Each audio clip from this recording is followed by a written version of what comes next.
Order. Pledge of Allegiance. If I could have Matt start. I've never done it before. Right? Pledge allegiance To the flag of the United States of America and to the republic for which it stands, one nation, under God, indivisible, with liberty and justice for all. All right. I'm sorry, I guess now I'll call the meeting to order. Roll call? 1 second, sir. Matt Martinez. Present. Alan Strader. Present. Krutik Bakra. Here. Oliver Lesperance. Here. Georgina Ortega Angel.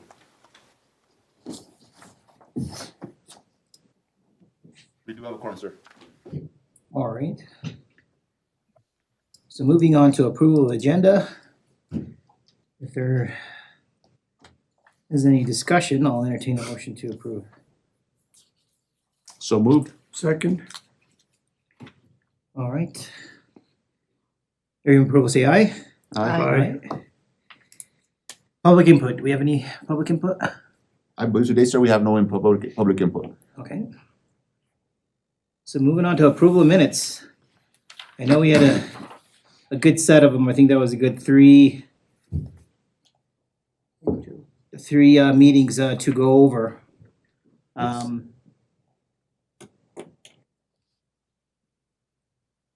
If there's any corrections or any discussions, let me know.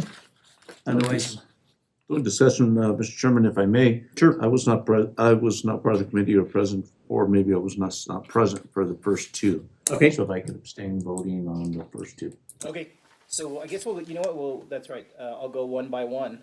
So let's start with approval of minutes for August 15th, 2023. So move. Second. All right, everybody in favor say aye. Aye. Aye. All right, approval of minutes for October 17th, 2023. So move. Second. Everybody in approval say aye. Aye. All right, now moving on to approval of minutes for November 3rd, 2023. So moved. Second. Everybody in approval say aye. Aye. All right, now moving on to presentation by Sunny 505 Desiree Vega Garcia. Yeah, I guess that's who's on the screen. All right, can everybody see me and hear me okay? Excellent. I'm going to share my screen. Just give me 1 second.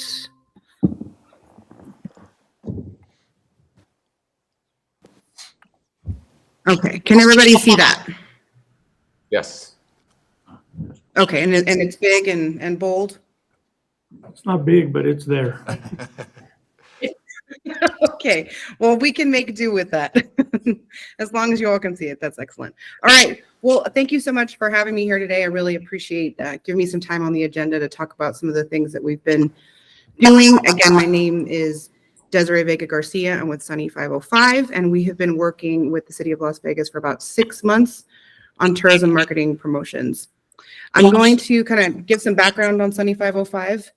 Then I'll go into some of the things that we've accomplished over the last 6 months. And then I'll go into what we're looking at accomplishing in the next 6 months. And then I'll open it up for questions. So Sunny 505 is New Mexico based. We are woman owned. We are the largest communications and advertising firm in the state. We work with a lot of tourism entities across the state. So we're really well versed in the tourism marketing in the state of New Mexico. And we love marketing the state of New Mexico. So we're happy to bring all of that knowledge to our work with the City of Las Vegas.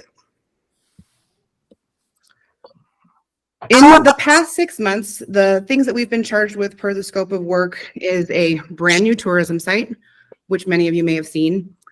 We were also charged with tourism rebranding, so essentially coming up with an entirely new logo, look, feel, color palette for tourism communications for the city.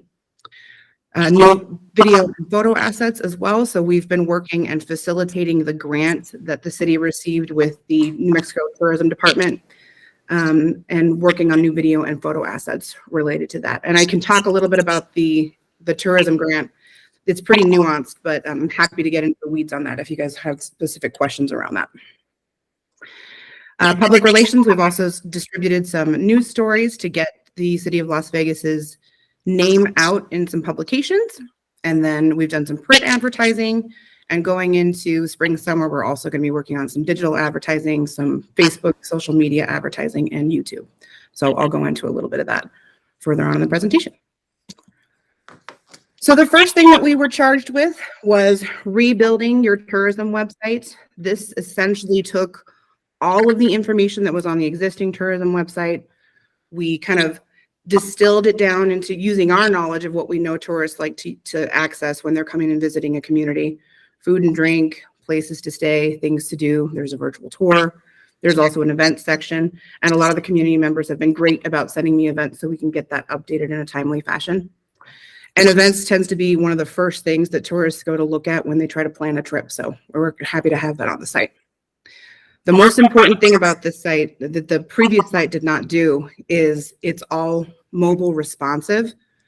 So essentially what that means is whatever device is accessing this website, whether it's a cell phone, it's a tablet, a desktop, this website is going to resize based on the device that's using it, that's accessing it, which makes it really easy for people to be able to plan their trips, because if they start to get frustrated and they have to use their fingers to kind of move around the website, we're going to lose them.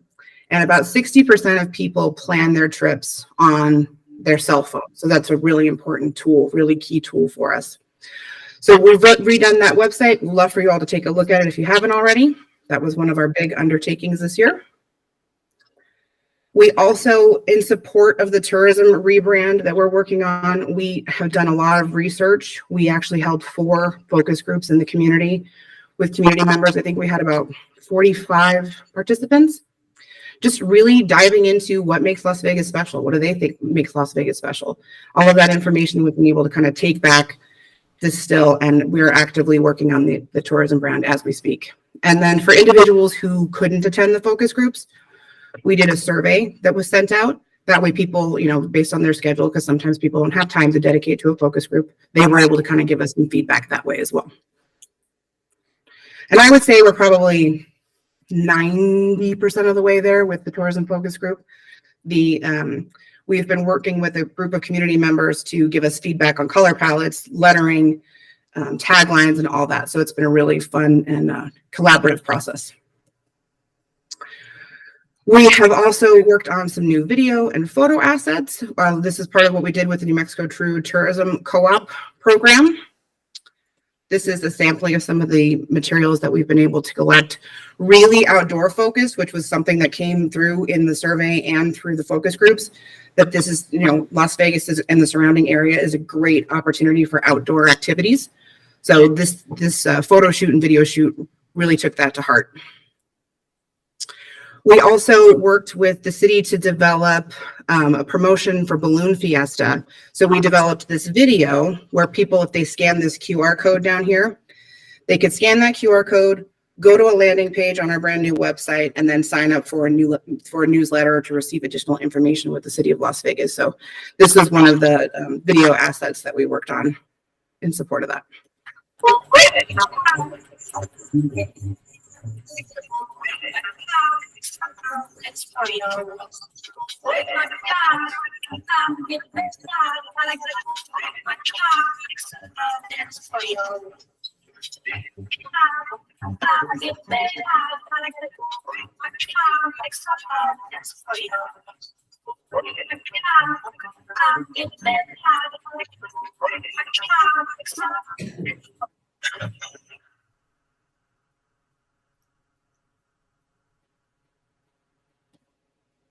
And then some public relations. So this I talked about previously a little bit. This is getting the Las Vegas story out in publications in order to really tell about who the community is.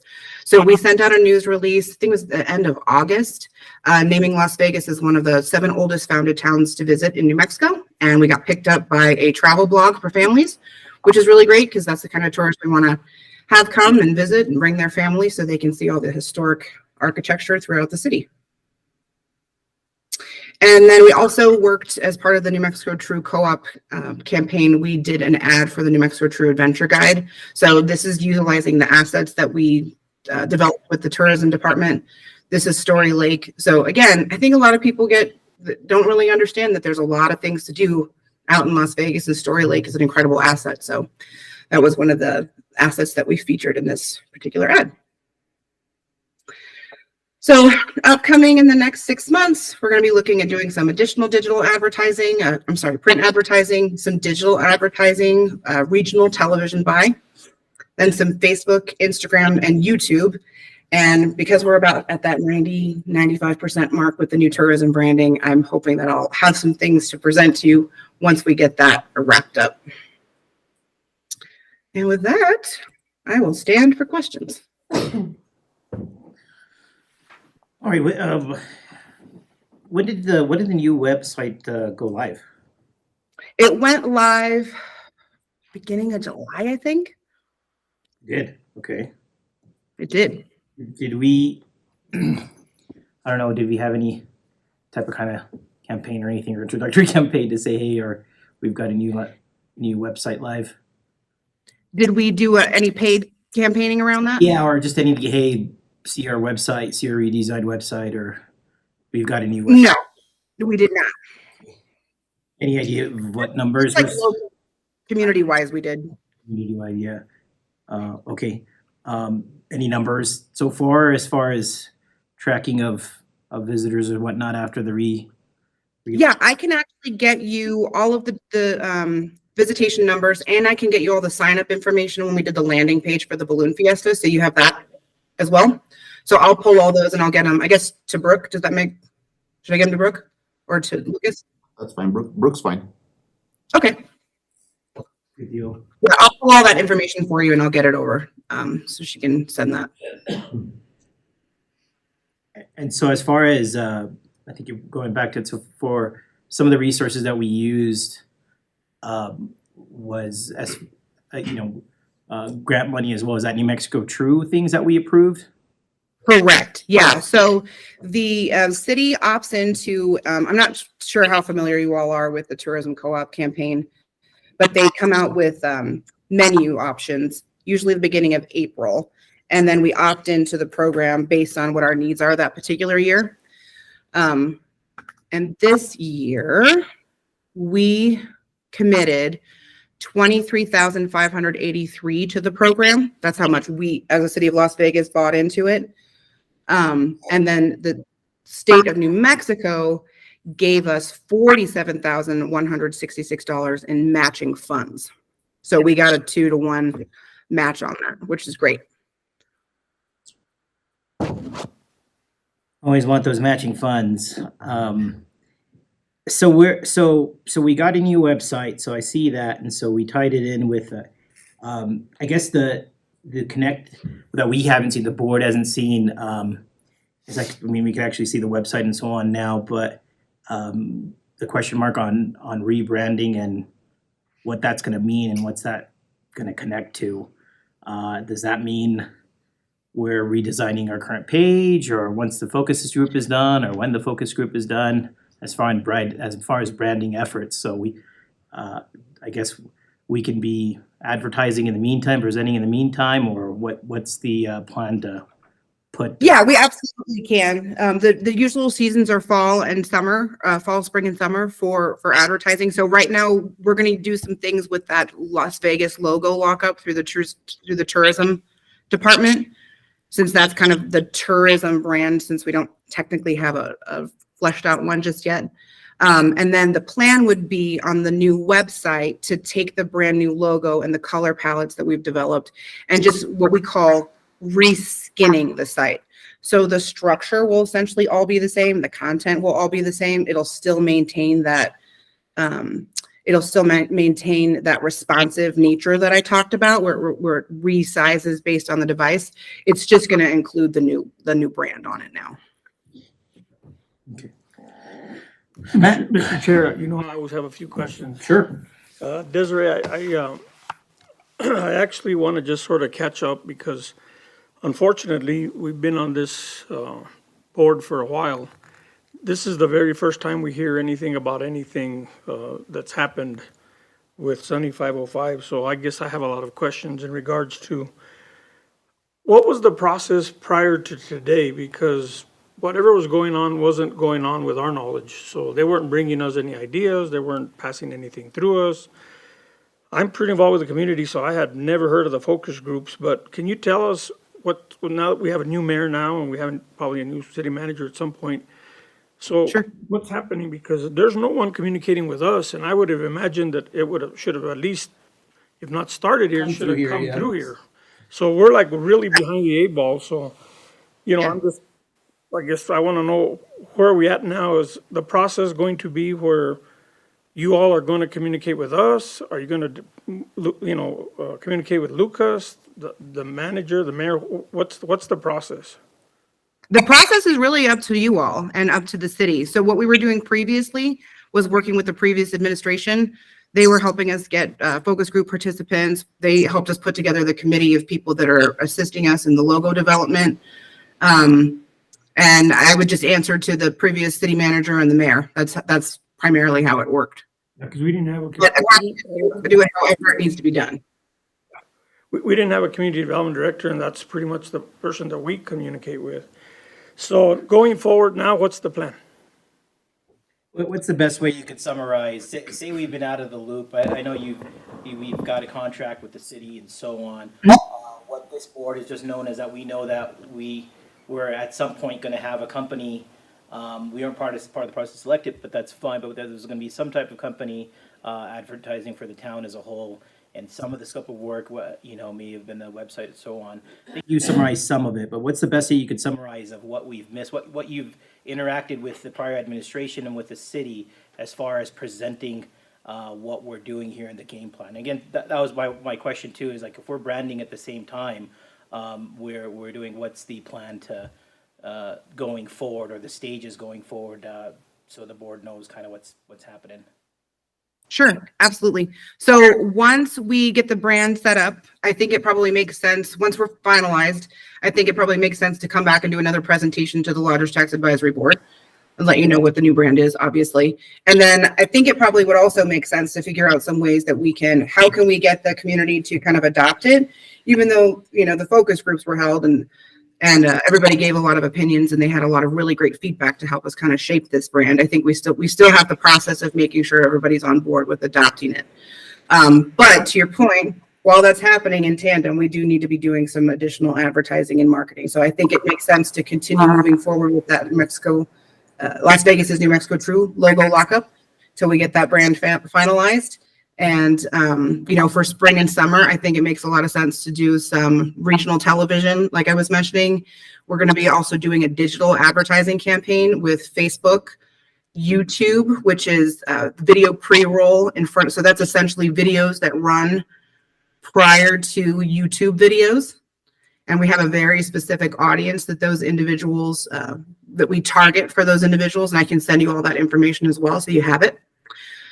And then we just track everything. So we track everything, all the visits to the website, how long did they spend on the website, what pages did they visit on the website, and then I don't know if it makes sense I'm assuming the Lodgers Tax Advisory Board meets monthly, or is it quarterly? We meet quarterly, but, recently we've, and in the past, we've called as many meetings as needed if there's something that needs to get done. So it probably makes sense for me to come up as I can for meetings.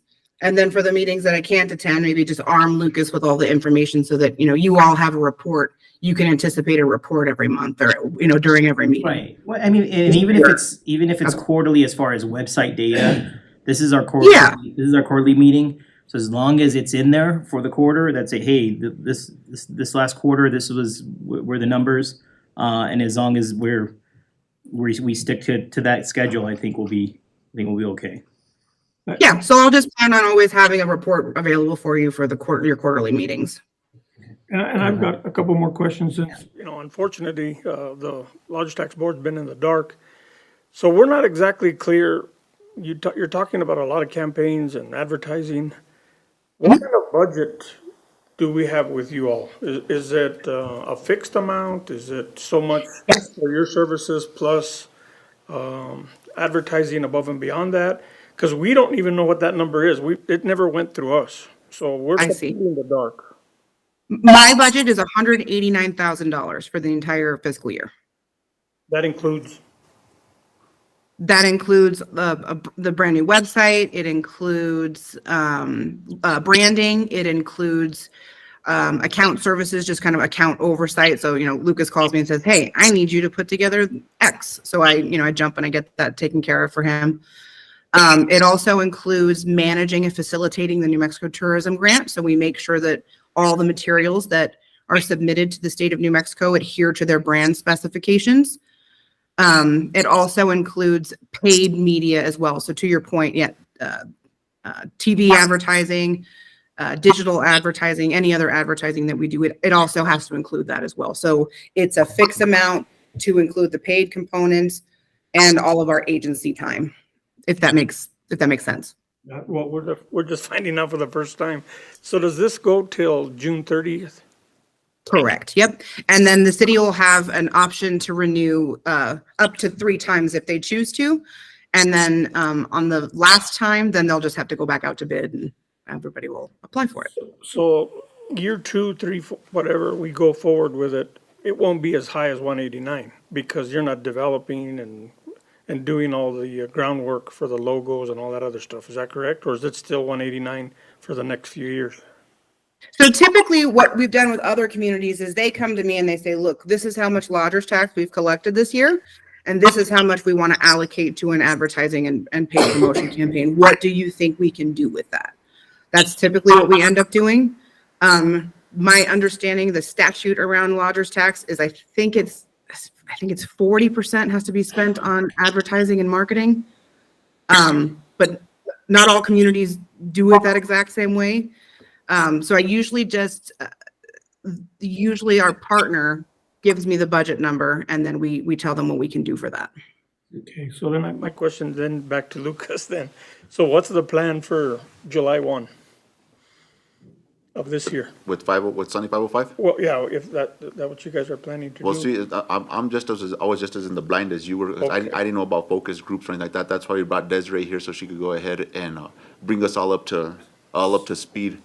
So I want to know everything that's going on with it. A lot of this information I've been writing down just so I could get myself acquainted as well. The only thing we knew was that. Something was happening, right? That, well, remember we talked about when we were doing the budget. And so we were looking at the budget and we're like, okay, well, we'll have this much money for said marketing, whatever it's gonna be. Mhm. So later down the line, Sunny 505, we were told by city manager that City 505 has been selected to do this. What we missed out on was after Sunny 505 was selected, was this presentation of what are we doing?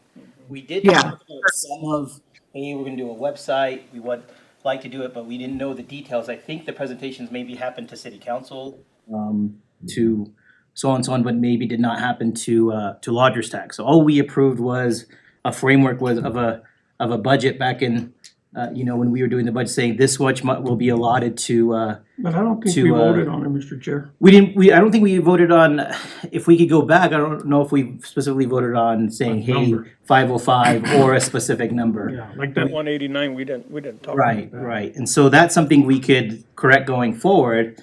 And to answer some of the things, remember, we discussed some of the issues that we had before beyond stage 1 of getting a website done, getting the foundation done, is what do we have for deliverables going forward? So that's for us to decide. We need to define that before we go forward. I'm not sure we'd have to, city council was probably presented with a contract for Sunny 505.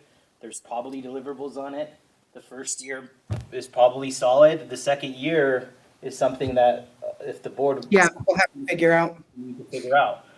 As far as money goes, we've been collecting quite a bit of money, so this board can also advise on how much we should be going forward on our advertising. But to me, year 1, yes, just to answer your question, that's what we've done in the past. Some of these things like building out the website and some of these, once they're done, in future years, I mean, that's money that we could reallocate to someone else. We could Absolutely. have even more. some of that overhead disappears. But that's something we could discuss. We've talked about some of these plans and the, social media plan, marketing campaigns and so on. Some of the questions we could ask is who's really in charge of that after, if something happens, what goes on with that? How is that communicated with the team that we have here?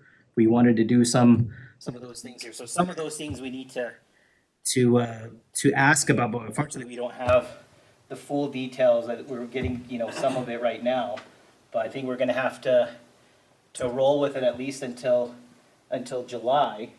But any other questions, let's ask them now. You know what we could do for you, Mr. Chair, is we could go ahead and secure the contract and email it to each one of you so that you guys could have it and look it over. And when we have our special meeting on the 15th, you guys could go ahead and give us some direction on what you guys think might be the best way to go Right, on yeah. future endeavors with 505 And time's flowing. Look, July's gonna be right around the corner. Yes. We should be planning for next year already. now. Yeah. Already, we should. So I could do that. Me and Brooke could go ahead and send a copy of the contract to each one of you guys so you could see what kind of the scope of work is on there. And we can go from there if you'd like, sir. Well, and I guess, Mr. Chair, if you don't mind, Lucas, what I'd like to know is where we're at in the dollars, because at the end of the day, it all boils down to money. And since we're so far in the dark, we're I just know. catching up today. And Understood. Desiree, I hope you're not thinking that we're trying to interrogate you or anything, but we'd have. No, not at all. We only know what we've been told and the rest didn't happen here.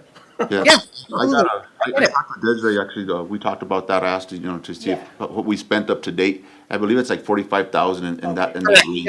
So we know it's 190, 98,000. 89. 189 189.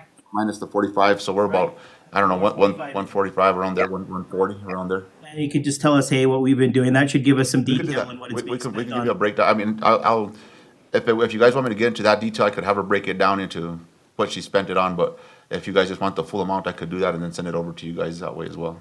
It'll help in the way that we know, I mean, for me, and what's the burn, like, okay, what's the cost of having a social media campaign or the hours or so on. So if we're planning for next year, it would be, okay, we're spending this much money, what did we get in return? We're spending this much money, what do we get in return? That's my business. Another thing that I would like to make sure I get across to you guys and show you guys as well, I know that Desiree had worked on not her, but her team as well, worked on I think it's a logo for us. that- Yes, that's the branding. And, has the, Bienvenidos a Las Vegas, New Mexico or whatever. And I'd like to go ahead and, I don't know if Desiree could show it. You guys, you don't have that by chance that you could show it to the board? Do you want to show it now? I can show it if you could. If I may, I'd like to Mr. just Chair. to get a few opinions from the board. What's it?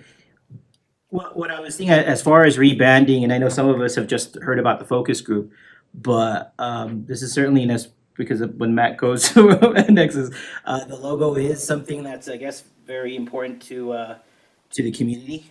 Probably important as far as the meaning of or the issues, or how the likability of the current logo would be. Yeah, I mean, sending it through, other groups as well. Lodgers Tax could starting talking about it if that's going to be, but they would certainly need to be in the loop if some of these changes are coming to the community so that we can, talk about it. But it's certainly something that I know, as far as the town goes, is going to be very, very, very interesting because of past the way we've banded in the past. You mentioned embracing it. We certainly would need the people, enough people to be embracing it for the town to be embracing, and that's the biggest mistake I believe that was made last time. Yep. It's I agree with- money spent, but it's also a way to spend a lot of money with very little buy-in. But we'll go for that. Go ahead. And my question is really, I really want the staff to be up to date with all Yeah. this. Lucas is new back, in that role that he has, and we were completely out in the dark. So when you're taking notes yourself, Lucas, that's scary for me to hear, okay? But at the end of the day, I just want to make sure that the staff, you all are up to date with what's going on. So that when we do ask a question, maybe not at a Lodgers Tax Advisory Board, at least you have an answer. Yeah, okay? it was, I wasn't involved in very many of the meetings prior. I'm not sure exactly where the focus group came in or anything like that, but after I spoke with Desiree one time, I've been in contact with her constantly now. She's been bringing me into the loop in a lot of areas. I'm just in favor but- of the staff, knowing where everything's at. Yes, definitely. That's the main goal. That's why we wanted to bring her in front of the boards, and as a matter of fact, she'll be here tomorrow night in front of council as well. I mean, like you mentioned, that chair has been empty. Yeah. The community's development chair has been empty for some time, so. Yeah, Yeah, no, we've been sort of operating in the dark too. so- In the dark, so, yeah, In- so in- the- Up to and including almost everything having to do with the balloon fiesta. Yep. Well, now the consistency of this board has been coming together a lot better, I think, and we're gonna continue to keep doing this. We do have our special meeting coming up in the 15th, which means we'll be seeing each other again. And I wanna continue doing that. If Crew Tech calls me and says we need to bring something up, then we'll make another special meeting and we'll come forward again.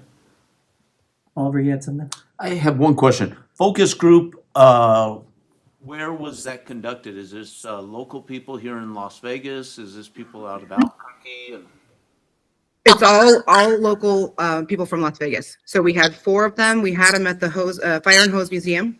Okay. We had business owners. I worked with Las Vegas First to push out the messaging to see if they could get individuals. The previous mayor sent out information. The previous city manager sent out information. We did a news release that went out in the paper to capture potential participants. So we did have a really good turnout. We had like 45 to 50 people that came and gave their ideas. And I did get a lot of feedback on the previous logo or the previous brand. So I absolutely knew where to steer away from. These, was it a diverse group as far as age and ethnicity? Yep, absolutely. Yeah. We had people who were transplants. We had people who had lived here their entire lives, people who had left and come back, business owners, people that were involved in the community, just regular citizens that were just passionate about the community and wanted to participate. You know, you had a really good representation from your community and they feel a lot of passion about living there. And was there a certain sense that you took from the group that wanted to be associated with Las Vegas? I guess something that everybody thought, hey, this is what we want to see pushed. This is why we came back. You said some transplants and so forth. The thing that came out the most, really interesting, and I have all of this data too. I can get this over to Brooke and Lucas, and they can forward it to you all. Was really the sense of family that being in Las Vegas is for them. Yeah. It was a lot of warmth, and that's where this idea, and I'll show this to you when we get a second, where this idea of bienvenidos came from, because it was, you're welcome here. Everybody's welcome here. And that is what everybody told me over and over and over again. And one other question, just a follow-up. I've heard a lot about a lot of things. I didn't hear anything about the film industry. I know this might be, is that anything that you touch upon when? Not as part of this contract. We certainly have experience. And I have talked with Angie over at the why am I spacing it right now? Chambers. Thank you, the chamber.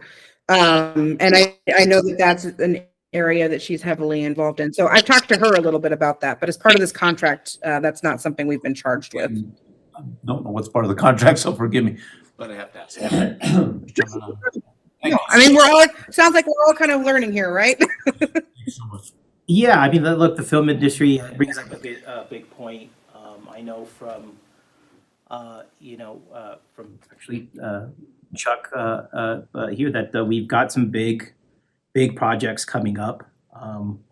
We want to kind of still be that should be marketing on its own. We still would want these productions to be coming through in the right way.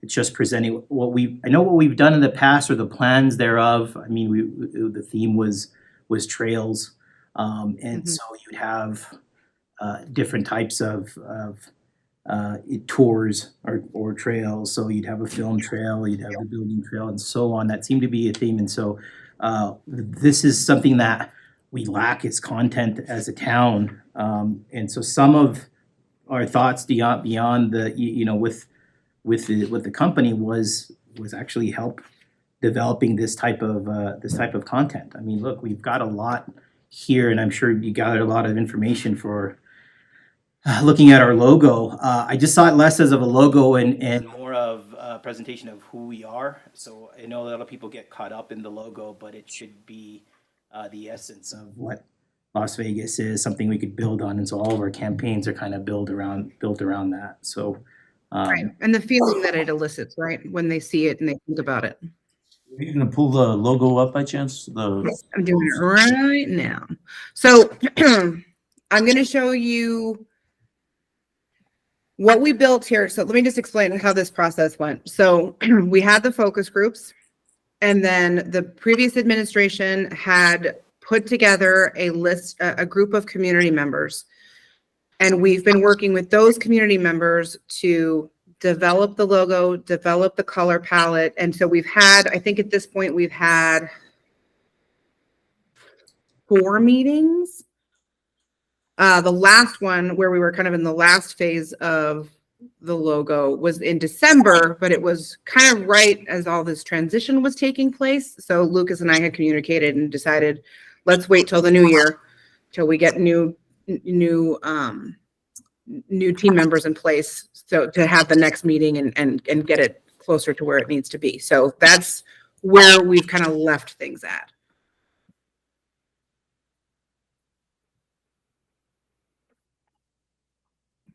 Let me share this real quick.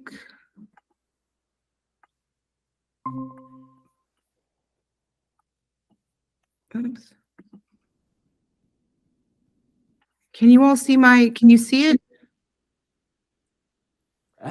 Black and white? that? The black and white, right. You can see this? yeah, you can see it. Okay. Yeah. So this is where the idea of Bienvenidos came from, because people said this word over and over to us. This is the idea behind so this would be the tagline essentially. And really it was like, you're coming home to family when you come to Las Vegas. And the idea behind this is a custom font that we built for you. These letters, they kind of harken back to the railroad, which I know is a really important tourism asset for the community. It kind of has that vintage feel, but it's also very contemporary. So the idea would be that it would be able to stay in place for a long period of time, because I know there's been a lot of switching around of logos, and it's hard to present yourself when the logo is constantly changing, right? So we really want to make this so this is your community's logo for as long as it possibly can be. And of course, there's going to be various iterations of it as you move forward in time. That's what happens with New Mexico True. But the intention is to keep this. So this is it in black and white so that you can get a sense for the design itself. And then I'll show you color versions.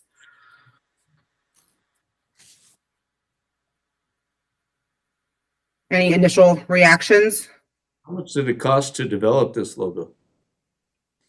in terms of our team Yeah. putting it, well, with the focus group? Yeah, how much we have to, the city's wrote you a check for saying, hey, develop this logo, start to finish. I think the budget line item that we had attached to that, I think it was 15,000, I think. I got to go back and double check it, but I think that's what it was. And that included all the research components of it too. It wasn't just sitting down, pen to paper, let's draw this. Wow, So that just blows my mind because it says Las Vegas, New Mexico. Bienvenidos. I mean, forgive me, but that just seems like an enormous expenditure for that. yeah, I mean, look, that's why I was kind of trying to get the idea on logos without seeing the build up to it of why or what was chosen or how the font was chosen and so on. We've gone through logos before. I don't think it's a fun experience ever, and I don't think It's not, yeah. Especially for a community. Yeah, and to execute on it, I don't think everybody would be happy. And again, to me, the important part of it is what it's supposed to mean. So when we've developed logos in the past. I mean, look, those said companies have come up on their own. I was like, look, if it's not embraced, it's not going anywhere. If you're rebranding within 5 years, you've failed. What the idea? I mean, is it was the task just the logo, or did we have a new tagline, or do we have a new Yeah, this is the tagline. Bienvenidos? Bienvenidos, correct. So, yeah, and so then we'd have kind of like a backup for it. I mean, we whenever you'd present or so on. I mean, for the last time this was done, everybody thought that it's just a logo, but there was pages and pages of. And I think the issue was focusing around was too much focus around a logo versus gathering all the information on. Well, we were trying to figure out what Las Vegas encompassed, and the idea was what we were supposed to execute on when we did rebrand.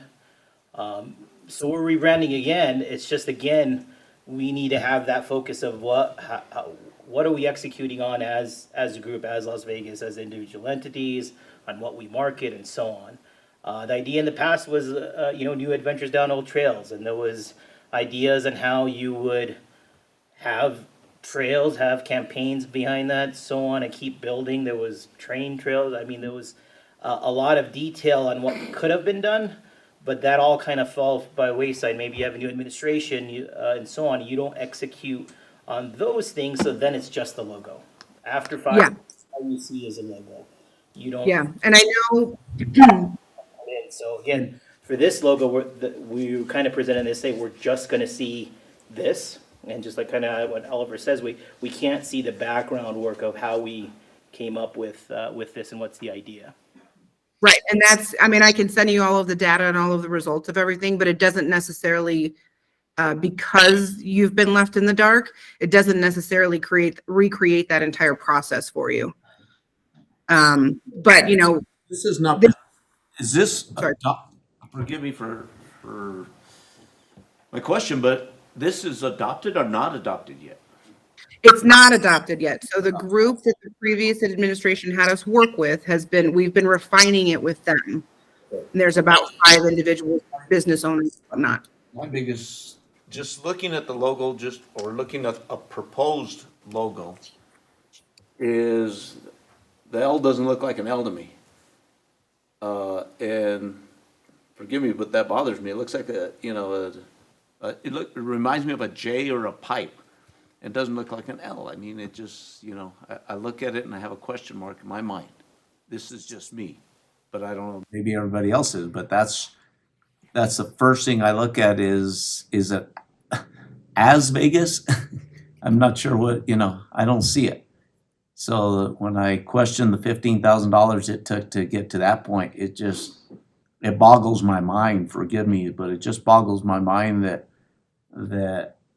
I look at it with a question mark, and I look at it without saying, wow.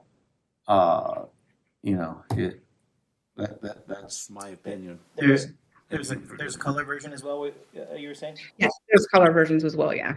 And actually so the other thing that we did, because it's really hard to be able to visualize this, right? It's just a piece of paper. This is what it exists in its most perfect form, but it's gonna be over pictures, it's gonna be on signs. So we also came up with some of those just so people could see what it's gonna look like when it's not in that form. So, and these were all color palettes. This information came from, let me just double check and make sure that this one has, okay. Yeah.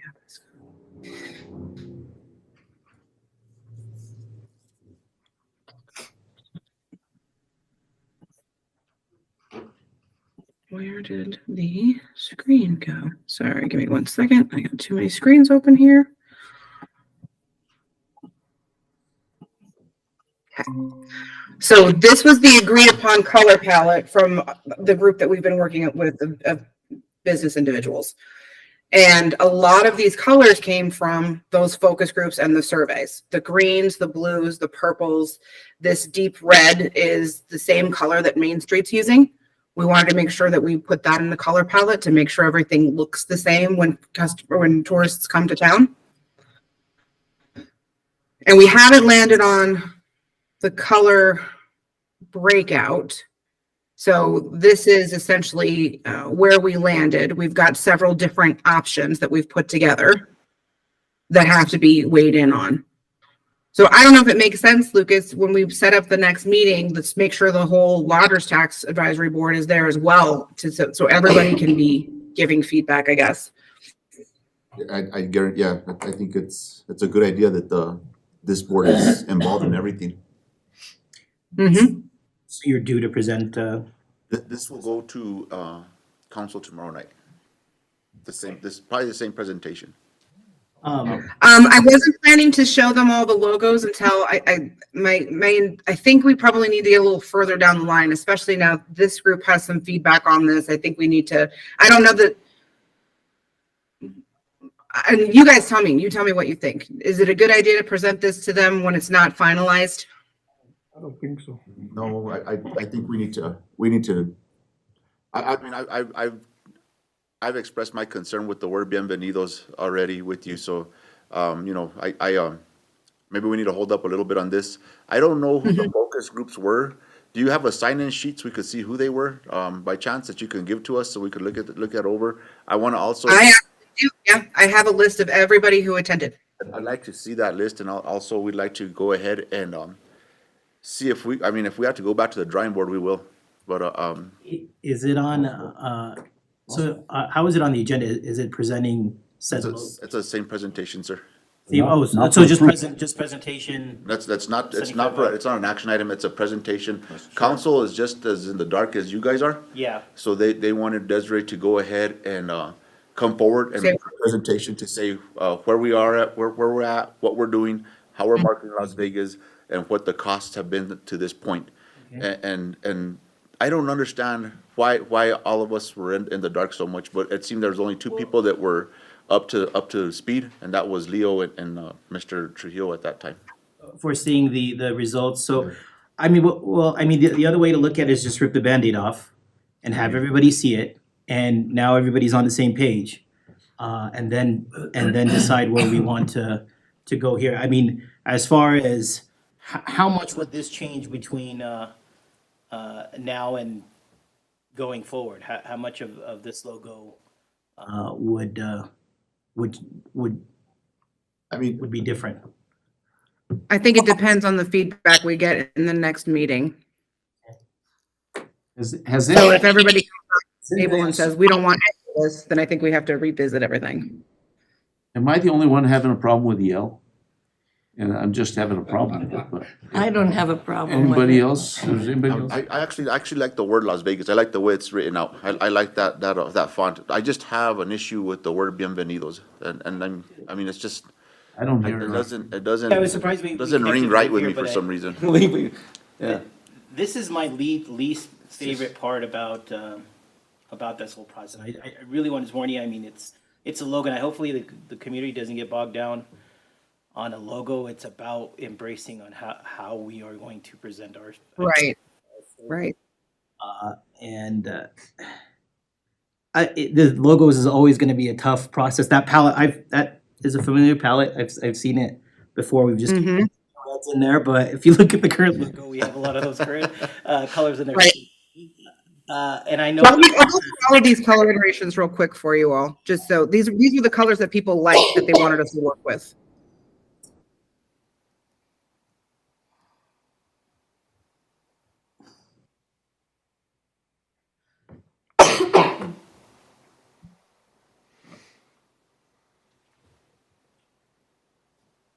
And I apologize if I'm going through too fast, just holler if I need to slow down.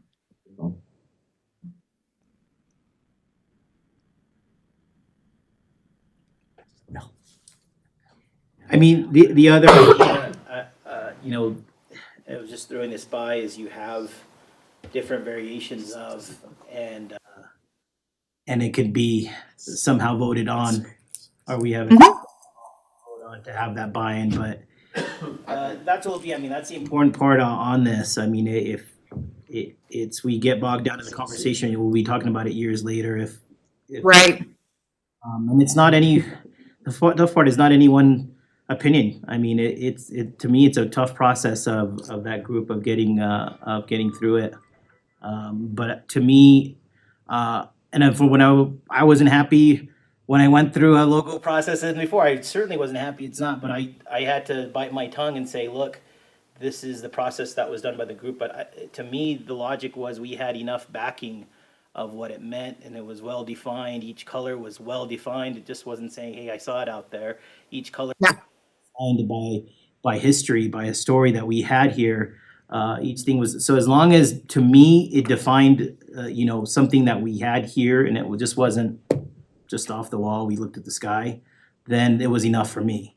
But to me, it's the toughest part of the process. I was quenched by the idea of what we were going to do with it. If we had trails or so on, what campaigns were we going to run off of it? Who we were going to be? Again, if we're rebranding, to me, it's just not the logo. So what is our brand? Right. Is it Bienvenidos? Then that's something, if you take that off, then what's our brand? So I mean, 15,000 is a lot, but I've seen some huge numbers out there, and I know these marketing companies, they're really good ones. They warn us from the beginning. If we don't embrace it, we lose it. So Can I ask if any consideration was given to maybe presentations by local artists or so forth, as far as putting a local flavor on a logo? Even former local artists, such as, I'm gonna throw a name out there, David Escudero, who's no longer in the community, but he's in Santa Fe. And, some of these artists are known worldwide, have a waiting list, months, if not years, backed up. Anything like that? Was anything like that considered? Or? No, it was to do the research, put together some colors, put together a brand, the logo. So that's what we were charged with. If we need to change direction and do a logo contest, we can do it that way too. But there has been a lot of work put into this, and it hasn't been, I know you all have been kept in the dark, but we've done a ton of stuff in terms of research, making sure that we're communicating with the community, the surveys, et cetera. And I can send you all of that information. I've got all of the results from our focus groups and whatnot, so in a really nice, concise presentation. I certainly understand that and appreciate it, but sometimes a lot of work is, somebody could spend a lot of work digging a hole and find out a month later that, hey, you're digging in the wrong spot. And Sure. so sometimes that Well, happens. well, Yeah, so if we need to change direction, then I think that's something we've got to talk about. Just Well, the talk about it is the conversion. So like before, I mean, by the time you get to council, you're at decision making, and that's why, we have boards. The council has a lot to do. And so usually, I'm sure if you work with other towns, you're going through someone or the other. And so the idea of why we're here is we ask some of these questions, or we have a little bit more time to ask some of these questions, and then it gets to city council, right? And we're able to flesh it out or talk about it or so on. But in this case, it's been a long haul. They might just want to hear what we've been doing if they haven't. And then Sure. action would be if everyone's at this point, we don't know what a change of direction means. We're gonna have to start talking about it if that's the case. So I don't know. Looks like you might just want to keep it and just present, and then we can go from there as a board back and forth with council. We need to see their response. I guess I mean it's on the agenda for a reason, right? So we need to see their response, and then from here on out, we won't be in the dark when we coordinate with council on which way we want to go forward with 505. Mhm. It's a new year. It's a new administration. Let's see what where we want to go. I know we could. We starting with the contract, we see what delivers we had, so on, so we could start building towards a direction on where we go. I mean, mine as a chair, in my opinion, is clear. I just don't want to get bogged down into a logo, but let's get it out there. To me, the idea is what's our plan to cohesively market the town. It's not about the logo. Hopefully, we can figure it out later. We can continue on marketing.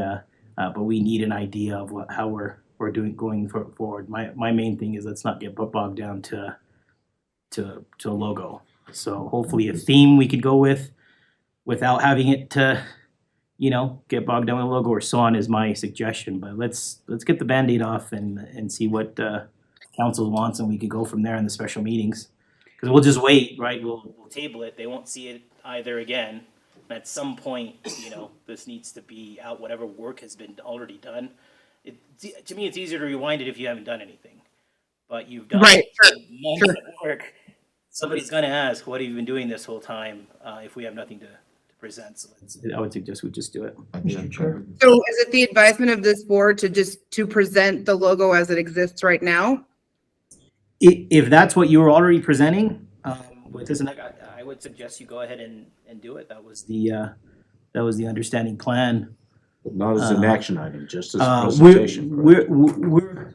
we're saying let's uncover everything of what's been happening. It's just a discussion item for us. So look, all largest tax board is saying we've seen it so far, but we're not making any type of recommendations.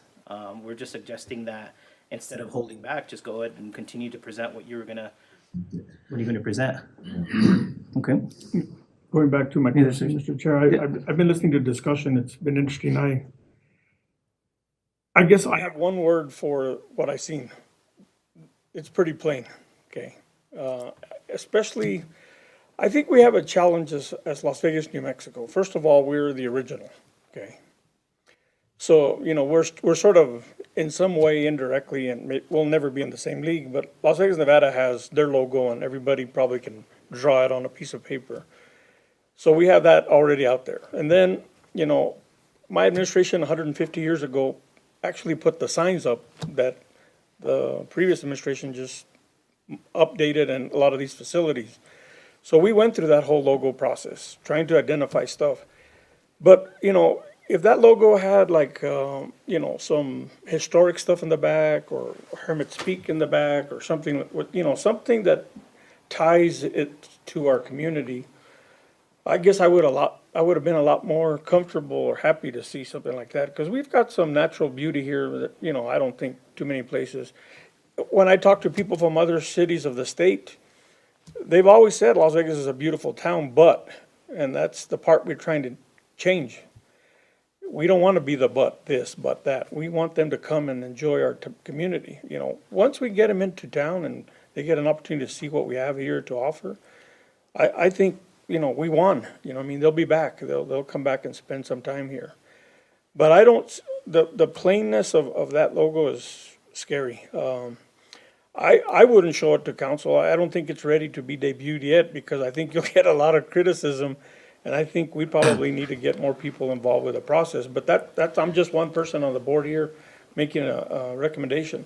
Now, I work with a lot of logos. I'm in radio.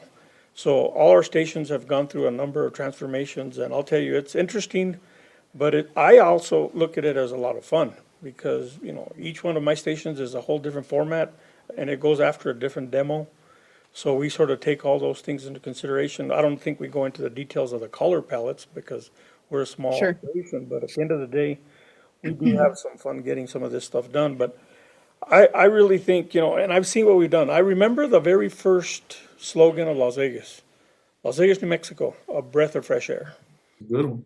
And I'll tell you, that's always been in the back of my mind. Mrs. Tinker, who had the Dairy Queen, where you're at now, I can tell you that she was 24 hours PR.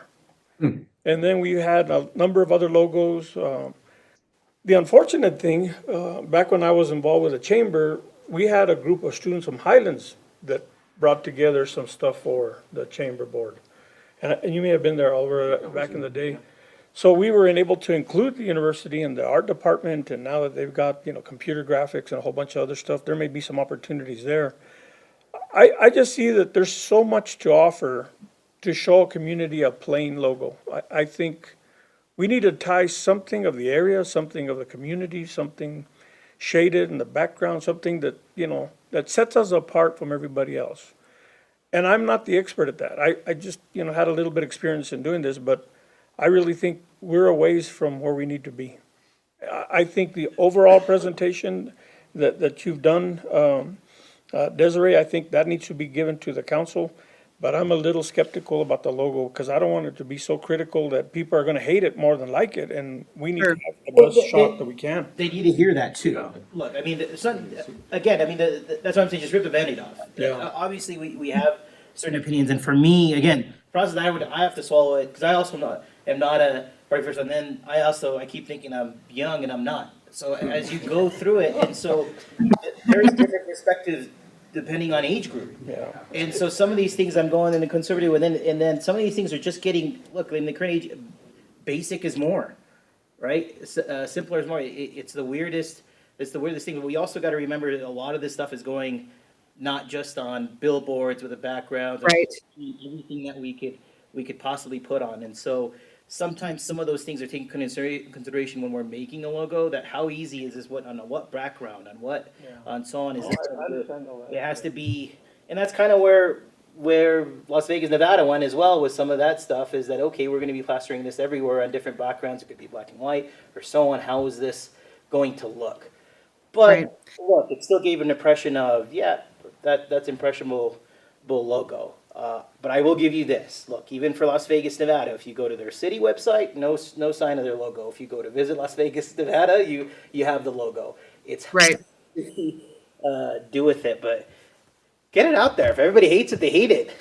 This is what you're doing. We're gonna go do something else with.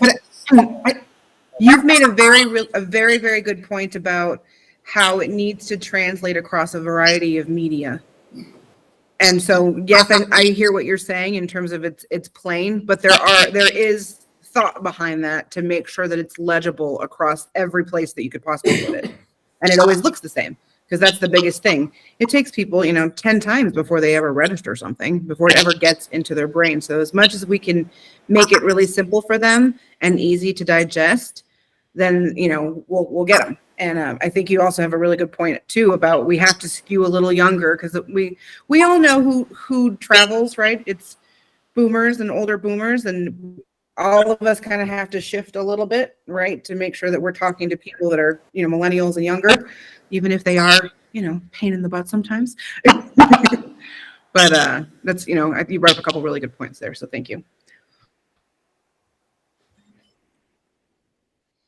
Any other? Did we have any more? I know I wanted to get beyond any more discussion on I guess the logo portion. I think we need to start. Let's see where it goes from I'm tomorrow. still not I'm crazy gonna have a lot of about the information, snake that we've had on the other one, right? I'm, And we did have a lot of other iterations. This is what the group that we were meeting with, this is what they fine tuned it. We had 3 versions total, I think. Okay. All right. Any other as far as what 505 is doing with beyond the logo? Anything else that you can communicate with us, or do we got kind of gist of it? The website, the Balloon Fiesta campaign, and that's The logo.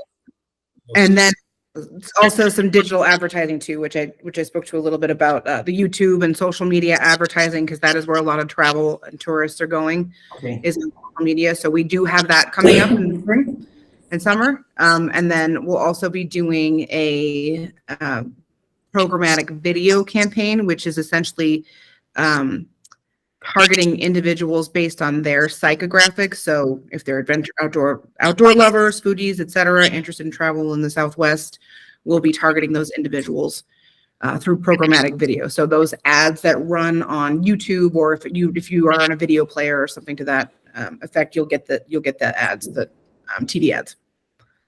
Okay.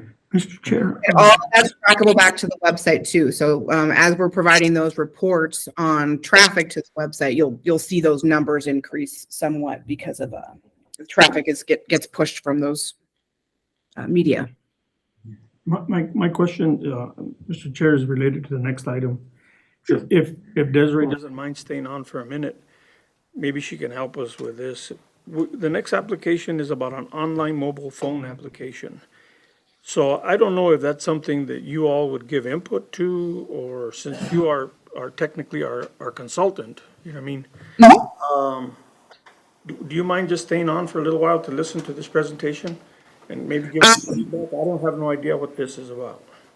I'm supposed to, let me see, I have a meeting at 3 and I let them know that I was running a little bit late. How long is their presentation? Do you know? It'll be a while. Oh, it's a while. It's the next It's the one. next item on our, but I And don't, they're jumping on via Zoom or Google, I mean? They're here in person. oh, they are? Oh, because I didn't know if that's something that needs to tie into what they're doing. 100%, you're totally right. It definitely, we should make sure it's skinned correct, the same as what we're creating and all of the things look exactly the same. I think with this one, Mr. Martinez, we could go ahead and follow through and we could put her in touch with him and they could talk about it after his Oh, presentation. okay. I just didn't know. Yeah, I think they're. And if they, I'm not sure if they gave you a proposal. I'd be happy to take a look at that too, if you'd like me to. Yeah, and again, so look, there's content that actually, needs to be fleshed out for what we have in content that the town, owns. So, we have a group that's, used some mobile app software and, put content on there, to me as forms of trails and so on. But to me, the most important part, is not just the app, for it, it's the content, thereof and whether we could use it in other places. Now, whether the content or so on can be formatted to fit whatever we go forward with 505, yes, going on into the future, that could be important. But to me, more importantly, is how it could interconnect. I think it should be on the visit, if possible, to be on the visit site. And that's one asset that somebody could use, or that's an avenue that they could say, hey, you know what, we could go download an app and it's showing us,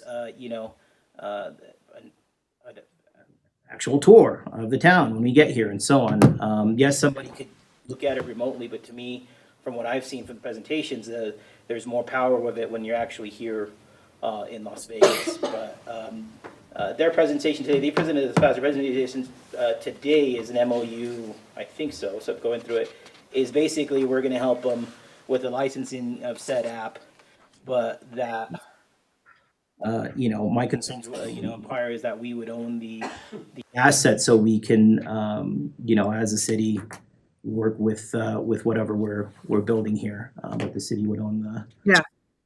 And that's one of those things too, once that launches, I think that makes a lot of sense to do a PR story around that and push that out regionally. Yeah, I mean, that would be the idea. I mean, going through this work, you would hope that the most apps would be downloaded, and if that's downloaded, then they can actually see some of these things. But I think there's a lot of it that could be connected to our main site, so they both work with each other. But I mean, we can move on to it, and we can have them present again. And if you have time, that's okay. And if you fall off, that's okay as well. We could reconnect with it if need be afterwards. All right. All right, so if there's not any other discussion on 505, I will move on to Las Vegas First Independent Business Alliance. Yes. Thank you. Thank you, Mr. Desiree. Appreciate you. Thank you. Thank you. Sorry.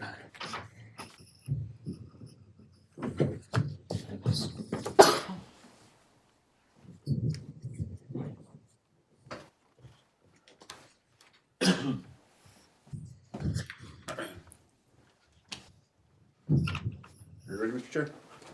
Yeah. So we brought Las Vegas First Independent Business Alliance back to the, in front of the board, because last time they came in here, they brought their application to, go ahead and continue their, mobile app. Which of course shows about all historical buildings, touring and, all the stuff that, Crew Tech, Chair Bakta, already explained. They asked that the city, would work with them and possibly kind of take it over. We're bringing it back to you guys to let you guys know, right now, the city doesn't have the capacity to take over this type of website, I guess. And we'd like to see if we could go ahead and get Mr. Frank what he needs to go ahead and start moving with his website. Okay. And so in this MOU, we have an understanding of who's buying the license? I'm not sure, I don't have the MOU in front of me, I'm sorry. So yeah, it was in the packet. I saw it in the Yeah, packet. it's in, I just was, Charles has my packet.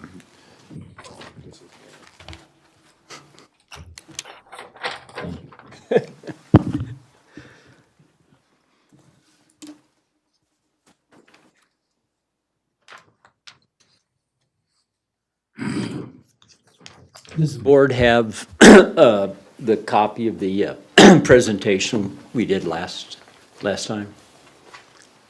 I didn't have it in this packet, but I mean, I'm familiar with what we had on. I'm sorry? Back of the application. Oh, is it? Yeah. Okay. Okay, sir, I'm ready now. Okay. So do we have a clear idea of who owns the license is basically it? I know we have an idea that we're gonna work on it together, but I don't see who's purchasing the license and, The MOU was put together by Las Vegas First Independent Business Alliance, so I'd probably turn that question over to Mr. Yeah. Kaplan. No, the license is still in the hands of Las Vegas First Okay. Independent Business. And the request for the 2295 was for the purchase of the continuation of the purchase of the license, which we've already, Las Vegas First borrowed the money to run the license from August 2023 to August 2024. The 2295 is to cover the remaining portion of that license and to repay the money that had already been invested in continuing the license. Had we not made a decision to go ahead and fund that last August, the mobile application would have come offline. So we wanted to keep the application online, and the request for the city is to start picking back that license fee up. The Lodgers Tax Board funded it initially for a license fee, I think for the first year. I personally funded it for a couple of years after CCHP dropped the application. And we're back now to where Las Vegas First is a 501c3 to continue the development and to continue the development of the application. So again, the request is for the license fee, which is an annual fee of $2,295. Couple of comments about, at our last meeting, there were a couple of comments on, particularly, I think, about requesting information about the businesses in town on the app. And have you all downloaded the app? but Shame on the board. I do have the things in my restaurants. So that- Good. I mean, just to revise, look, we know it's something that we could execute on, right? Number of downloads and so on. But the two things we came away with, and that's why we needed MOU for it. So the MOU was, hey, city owning the license, and we work with you.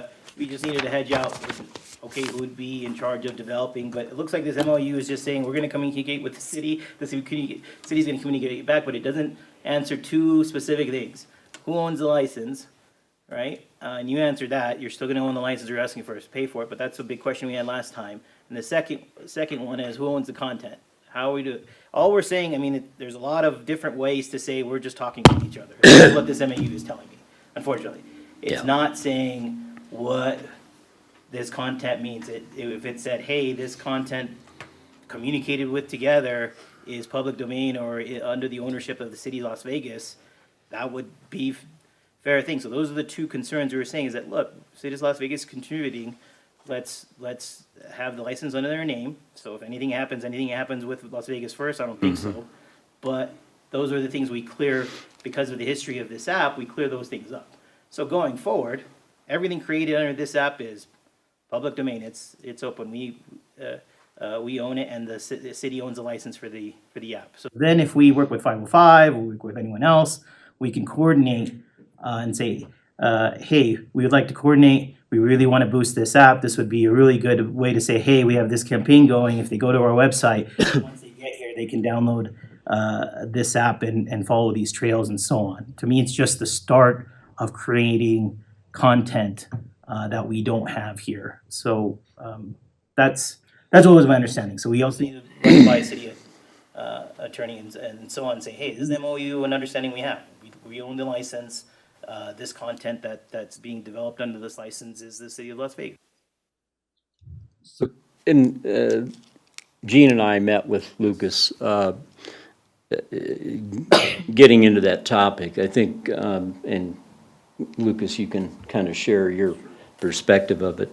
The issue in part, even to discuss transferring the license, is the capacity within the city to be able to maintain it, manage it, and grow it. And I think Well, that's what it should have been the MOU, is that the MOU is the city owns this in communication with you. If we were tasking Las Vegas First to be in charge of it, to do some of these things on the city's behalf or working with the city, if the city has said person, but you would have the app to develop or Las Vegas to continue on if Las Vegas puts in a position to communicate with to put it on, but it's a mutual thing. So at this point, we're giving permission, the city of Las Vegas will be giving permission to Las Vegas First to say, hey, here's the license, you can continue using it as is. If we have something that we can develop on our side, then we had this discussion last time around. It wouldn't mean you wouldn't stop doing what you need to do. The only thing it would mean is that, look, we've provided the structure, the road. We're just saying that anything developed on that road would be owned by the public, owned by the city. yeah, there may have been some confusion in terms of a formal MOU for this discussion. We've talked to Lucas, talking around the issue, and again, it amounted to capacity. We have not had a discussion about the content and the platform, and I remind the board that there's after witnessing the 505 investment, there's an enormous amount of work that that is invested in the application, that to pass that on and give the content and all of the information and the experience behind it, Well, that's not going to be. what's happening, Paz, is we don't want it to be lost. So we've created something, we were in danger of that. If you lose the license, we're losing. So we don't want that asset to be lost. We've done that, and that's something that we're gonna have to look through in the contract for 505 as well. We didn't have enough time to discuss that, but the biggest thing I'd present to council, there better be, I mean, we've said this as a board in the past, a big mistake that we've not want to do. If there's anything we're doing with 505 or wherever else from here on out, is we own this content. Our website just doesn't disappear. All the things we develop just doesn't disappear. The dollars we put in doesn't disappear. That's it. Same thing we'd say for Yeah. 505. Same thing for this, is we're making an investment in this. This is for our community. We're making sure we're doing the right things, that it doesn't go away. Now, we can say some things like, look, you guys did these things, right? That we don't just have roughshod on manipulating or changing it. So then you could say that.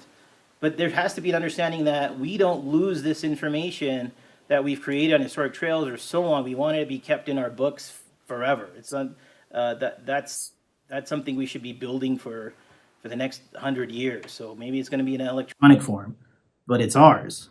So that's only what I'm trying to do here. The same answer is gonna be for 505 and whatever goes forward. Is we wanna make sure the content that's developed belongs to us, the city. Mr. Chair? Yeah. I just have a question, because, I looked at all those proposals that we went through before. We wanted to make sure that whatever we were buying, and if it was not an individual or a group or something that was gonna hold the ownership of it, and we're investing in it, and like we did with those applications that we turned down. So, let me just ask a question, because I hadn't, I know the discussion was held, but we talked about a lot of applications when we went through that proposal, meeting before. So, if somebody drove into Las Vegas and, they're not looking for Main Street, they're not looking for Las Vegas First, they'll go to the chamber. So if they go to the chamber, will the chamber give them this app? Will they tell them, you want a tour of X, Y, and Z? Take a look at this. Is that something that a normal tourist would ask for? There are, excuse me. Or there- they have to go into the business community of Las Vegas to see it? No, if you stop by the visitor center, you'll find the cards. They present the cards. The Plaza Hotel has them. Castaneda did have them. There's been posters around town talking about it or informing about it. So the question hasn't been one as much about the tourists finding it. Like, I think we've got 1,500 tourists that in the last year and a half are using it. And every day, on average, we're seeing, or each week, we're seeing almost one or two people downloading the app every day. So it's getting a lot of coverage. And when you talk about, I'd make comment about the focus group discussion that 505 had. From what I understood from that presentation, there were no tourists that were involved in the focus group. We have a network of 1,500 plus tourists that have used the application, that we have the ability to send a notification to everybody that has that app to inform them about an event here. Primarily to inform them anything that we want to. So it's a very easy way to communicate directly to a tourist. And as an example, one suggestion, whether it's 505 or whether it's our app, the Airbnb community in this town is an excellent source for information in terms of what tourists are asking for. We have a visitor, a couple in our Airbnb today for the week from Houston. The only reason they're in town is they're looking to buy a house. And one of the first things that they did when they saw about the app, they downloaded the app and they're using it to look around the communities to figure out what neighborhoods they'd be interested in buying a house. The ability to communicate directly to a tourist is extremely valuable. And it also is an excellent source for input. I don't, I agree, Krutek, with what I understand your point, and it's an excellent point. We have not had a conversation between the board. We started one with Lucas. There's there's more work on both sides to talk about how to pull that off and get the application into the hands of the city. I'm sure Las Vegas First would be interested in it. I'm interested in it from the standpoint of the developer. We need to talk more about exactly how that would work, the compensation for the content. There's more that needs to be done. In the interim, the idea was. Okay, so let's answer this question. Say the city of Las Vegas no longer funds the app. What happens to the content? I'm going to personally fund it. Okay. Which I've got a lot of time invested in the development. Yeah. I passed it on to Las Vegas First so that it's in the hands of a 501c3. Primary purpose of that was to be able to sit here and discuss with the city about at least contributing the annual subscription fee. That was the first approach to it. If we have to look at other approaches, we'll have to do that. But It belongs, there's no question, it belongs, or at least needs to have a tighter relationship with the city. And, and again, ultimately, that's what we, may be in the best interest of everybody. But that discussion needs to take place in terms of total ownership of the application. Yeah, I mean, we started from the get-go. I mean, for us, I mean, to me, this would be a quick execution on it. We've been talking about this MOU for a while, is basically those two things. And that's what needs to be fleshed out, is what are we doing with the content? If you need to talk about compensation for that, then that needs to be presented. Right now, we're just being presented with, hey, let's pay for a license that somebody else would use. But our concerns, because of what we've had with other things, is, hey, well, if we're spending largest tax money for this, then these are the said requirements we should have. We should own the content, because we've paid for said things. And look, entities change, things change, and those things just disappear. The asset that the city contributed we've lost, it just disappears. The website disappears. So learning from that. I think the best advice I could give to council is to say, hey, whatever we do, let's make sure that we have rights to our own content, whatever we're developing, whatever we're paying for, going forward. I think we could write an MOU for that. If you have some concerns on copyright and what that needs to be done, that's what needs to be fleshed out. Run it by city attorney. Hey, MOU, we're paying for this. We own the rights to said content. I mean, to me, all the photography, all these things that we're doing with 505 is fair game as well. We need to make sure that the city owns this content, that it's within our time capsule for forever. If we need to use it somewhere else, so be it. But there can be an understanding of how it can be used. If there's concerns on how it was created or so on, if that needs to be put in there and fleshed out, then we know exactly how how it could be used. But to me, ultimately, it benefits everyone. Is, hey, the city's doing this, you could coordinate with 505 or whichever campaign. That's just going to lead to more downloads of the app.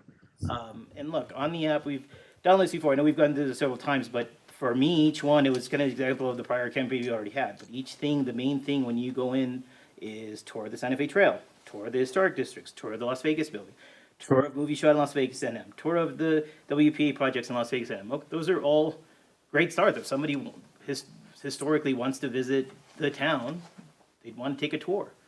This is somewhat fleshing out in a way, but we need more content, and that's my hope that we develop behind it. So to me, this is just the start. So for me, this would be in coordination with a bigger campaign that's 505. I'm just making sure, hey, not me, I want to advise the council to make sure that, look, this content it belongs to the town. I've repeated enough. If we can figure out an MOU to do that, I think that's a great way to go about this. But I'll leave it up to the opinions of the rest of the board as well, if there's any other discussion on this. Mr. Chair, I guess one question I would have to Lucas, these are things that I would see Sunny 505 recommending to us. They became our consultant, they're recommending we do X, Y, and Z. I would say, I have them take a look at this to see how this thing would work out with us. But they do this all the time, so that's what they do. That's their job, to, go in and market a community for tourism, for existing folks that live in that community, everybody. So do they have other recommendations? Is that something they do for other clients? I pose them the question too. Is this something that we need to be going down this road for, Does that make sense, or am I asking for something that's? It makes sense. It makes sense. But I don't think we can move forward with it unless we get the MOU saying that we're gonna own the content, right? I think But we said that before. I think we said that at the meeting before. And those other proposals, they were sort of similar to these. They were all different. Even the trolley, for example, right? That ended up being us funding a private entity for that piece at that time. Is there ways to get around it? I guess, probably like this thing as well, but I think the MOU is the start. Is that correct, Mr. Chair? Yeah, I mean, that's what I would like, but I mean, again, it's an action item. So if that's the opinion of the board, if not, we can put it up for vote Or we could put it up to table it until we have this, if, MOU, if everybody has the same opinion.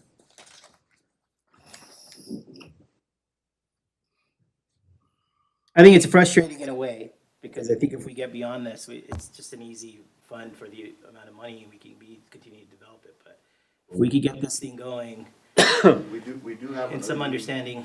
A special meeting coming up on the 15th, that we could go ahead and, if you guys do table it, the board chooses to table it, then me and Mr. Frank could go ahead and sit down and discuss the MOU again. I'll get it through our city attorney and make sure that the verbiage does say somewhere down there that. It needs to be that the city understood, doesn't yeah. content. So I mean, this current MOU as written is saying we agree to talk and we agree to train and we agree to, but it doesn't address, it needs to address two things.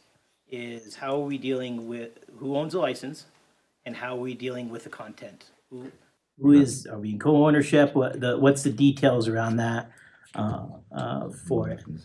I mean, we may need to use an example from another entity or so on, but if we can come up with an agreement there, or, you know, an MOU stating something of the sorts, then we could move on. Yes, sir. Otherwise, we'll have to decide whether we're okay with just funding it without understanding, and that's, again, I'll leave that up for the board, but if they feel for it, I'll entertain a motion to go either way. Mr. Chair, I move that we send it back to staff to review this for a possible MOU or whatever's needed to bring back to the board. Okay, we've got a motion, do we have a second? A second. Second. All right, we need roll call for, Roll call for vote. yeah, it's the action item, right? Roll call vote? Yes, sir. Mr. Matt Martinez, Yes. Alan Strader, Yes. Oliver Lesprance. Yes. 3 votes, sir. Motion passes. All right. All right, thanks, if we can work on that. There is one question as we set up that MOU, and I need to know whether beyond that license, are we talking about in that MOU compensation for transferring the ownership of the app to the city? Okay. So, is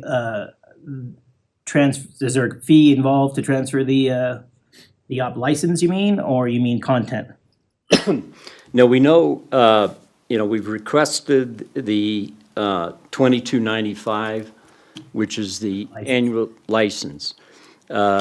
We have not talked about the city owning the application and the content within it.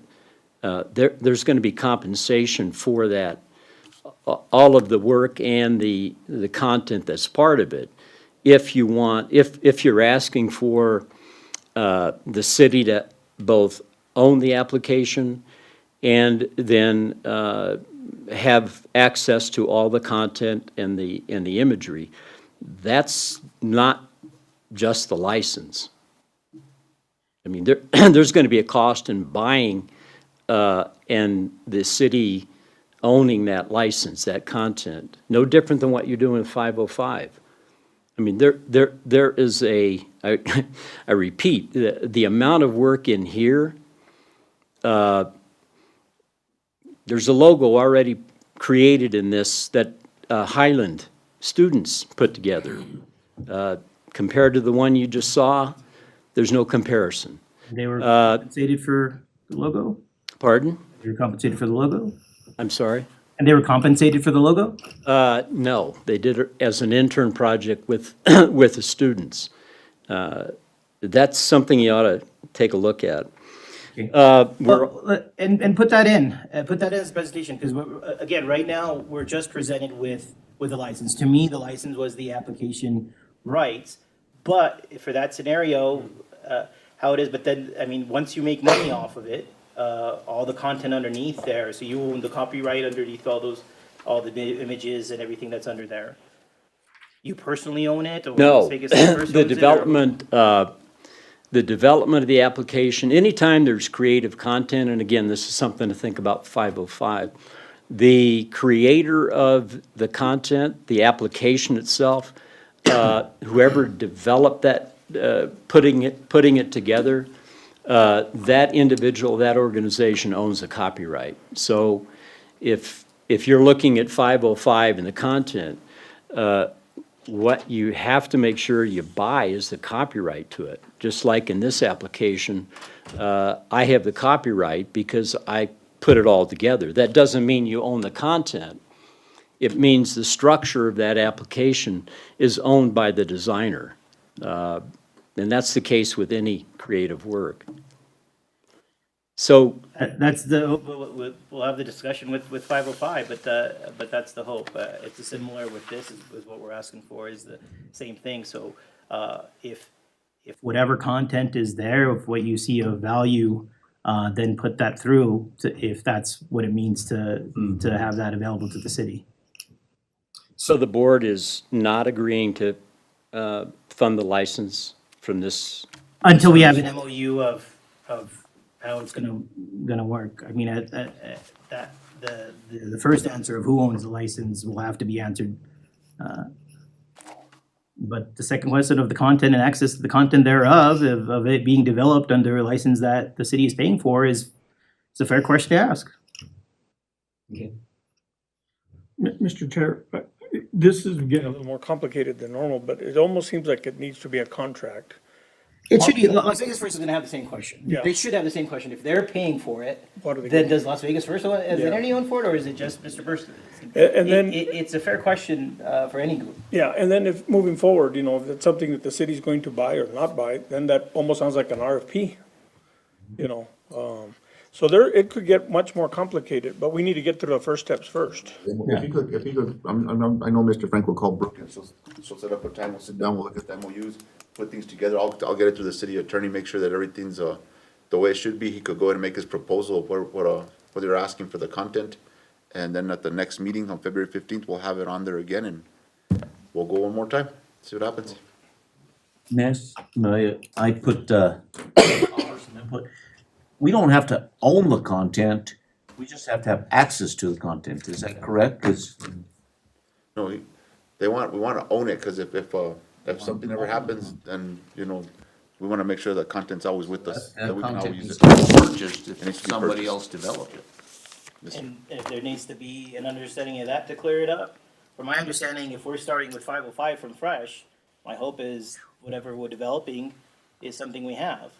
So he's already developed something, so he may want compensation for that. I just think it's in the best interest of the city to own the content we're happy to develop. Wanna get with me? Just make an appointment with Brooke and let's get together. As soon as possible, if you like. Alrighty. All right, moving on to discussion items. We've got music in the park. Is there anybody? I brought Mr. Chuck Gregos, Chair, to go ahead and present a little bit, or at least assist me in presenting. We're just trying to go ahead and get these applications in. We were contemplating putting them as action items, but we figured we better wait for the February 15th deadline. To go ahead and present them. These are all applications. Music in the Park, of course, is gonna be, happening again from, I believe, May 1st. First Friday in May to the last Friday in September. And so that one will be coming through here. We wanna make sure that the board was aware of it. And we're not too concerned about those ones because this will fall between the February 15th. Let me start over again. February 15th is a new deadline for all applications for lodger's tax. So we'll be having a special meeting on February 15th to present to the board any applicants that may have come through. And we're expecting more than just what we have right now. These are the ones that we have as of right now. These are city applications. But we want to make sure that, that we're covering from February 15th all the way to August 15th, which covers 6 months out of the calendar year. And then August 15th through February 15th will cover the other 6 months. So it'll give people plenty of time to plan their event, to be able to do anything in the springtime, the summertime, all the way almost to, the middle of summer. And then from there, they could plan their fall events all the way through winter. So we had Music in the Park being one of them. We had the 4th of July fiestas being another. And one thing that we do have that we're gonna, I'd like to discuss with the board is the balloon fiesta. The balloon fiesta is one of those events that falls right between these two deadline dates. And if we would take it, and I know you guys would help us out with the August 15th, if we would take it there and be approved by the board, then we'd only have the less than 2 weeks to go ahead and prepare everything, because then I'd take it to council. We need to get ahead of it. So we need to get ahead of it. So we're asking the board if it would be allowable for us to go ahead and present a balloon fiesta application which falls after the second deadline in August 15th. And we'd like to get ahead of the game so that the money's already procured. As long as, I mean, look, we need to get some of them in early to get the right, I mean, we'll learn from prior years, right? If we want the yeah. right placement for it, but let me, that's next, I think. Let's start with the music in the park. Sure. Because that was the first part of the discussion on music in the park. So usually we go for it, and we're just going through it again. I mean, we've funded this before, right? And do we have any idea of the numbers from before or at all, or counting? The numbers are on the application. Okay, With the exception that we didn't have enough time to put the numbers for staff. so 200 is our number? Is that what I'm, Well, there's 21 concerts yeah, altogether, but then the number that I'm talking about for staff is for myself, for police, to be at the event. So lodger's tax traditionally covers the employee staff hours. okay. We haven't got those numbers in yet. So 505 was coming up with ideas of how we can, maybe make that connection. I think she was trying to connect to the Balloon Fiesta. Is there I've something we never can- had access to 7505. I didn't even know they were up and running. I would probably, if it's in there, I mean, for all set events or so on, And now that I know they're right up, away. I mean, now that you're in Like a there, head count is what you're saying? anything we fund, let's figure out a way to say, hey, how did whenever we come back for funding the next year, we're just, I'm like, well, how did we, People came in. year after year, So, right now, we did purchase, what's called a Placer AI. It's Okay. an analytics, company. And you could actually GeoNet the Plaza Park, and it'll tell you how many people were there at a certain event at certain times. I have those numbers. Yeah. We've never had under 200, and the max we've had is 450 okay. at any one Is concert. this, for the park? For music, that's just music. in the AI, park. or when did we start No, the no. AI? Well, I physically count them that's- one by one. Yeah, that's differently, that AI thing that we did try, we tried it for the fiestas last year, and it, Using like cell phones, or is that how they're pulling off? kind or- of like cell phones and credit cards, things of that, all kinds of stuff that they Yeah. can figure out how to get it. And they came up with some pretty good numbers for us, and people that, we've been marketing to like Colorado and Texas a lot, and it seemed that there was more people from Arizona here at our fiestas than there was anything else. Even better, whatever Yeah, bring data them all we can in. put We in want them all through. here. Fiestas We want was, them all at here. any given point in time, we had over 16,000 people in the park. I'm sure, yeah, I mean, for fiestas, we know, but I mean, look, to get the detail, even for fiestas, right? We know for fiestas, full-on beds were full. But to get to the detail of it now is, okay, how do we cater to what's there even more? We might have different ideas for different events, depending on what data we show up, where they're coming from, and so on. Even the selection of the bands, of what's the preference this time period. I don't know, I had a stall there, right? And so I could see, but it's not a scientific idea of when, there seemed to be one really popular band. If it wasn't rain, that's what's wrong. But we could probably get a little bit better at it.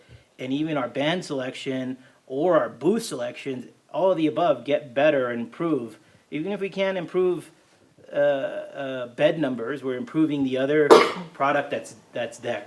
As long as we have the information for music, we get that data and we put in there, it's like, hey, we did this last year, we did this much marketing, and these are the numbers from the AI, from the clicker, from the QR code that we had, from the visitor center, and we have a list of that. It makes it an easy job for us. We're like, great, there is the proof. This is what we could do better, and this is what we're gonna approve. So here's my next question. Are we paying for bands? Yes. Have we requested to pay bands before? No. So this is the first time we'll be paying. But I know of, bands. I mean, the application last year, I don't remember. Yeah. For the amount of concerts that we put on throughout the year, it's a huge number for the city to be able to maintain. Right, but that's becomes the area of what lodger's taxes But is without, meant for. without the bands, we don't have heads and beds. We could advertise the bands, but I'm just saying that what lodger's tax is for, and I'm surprised we had to have this conversation this year, is that the intention of was marketing of. Now, there is other things that we pay for that we've gone over and over as far as if we need additional law enforcement, if we needed so on. Those are the other things, but they're well lined out.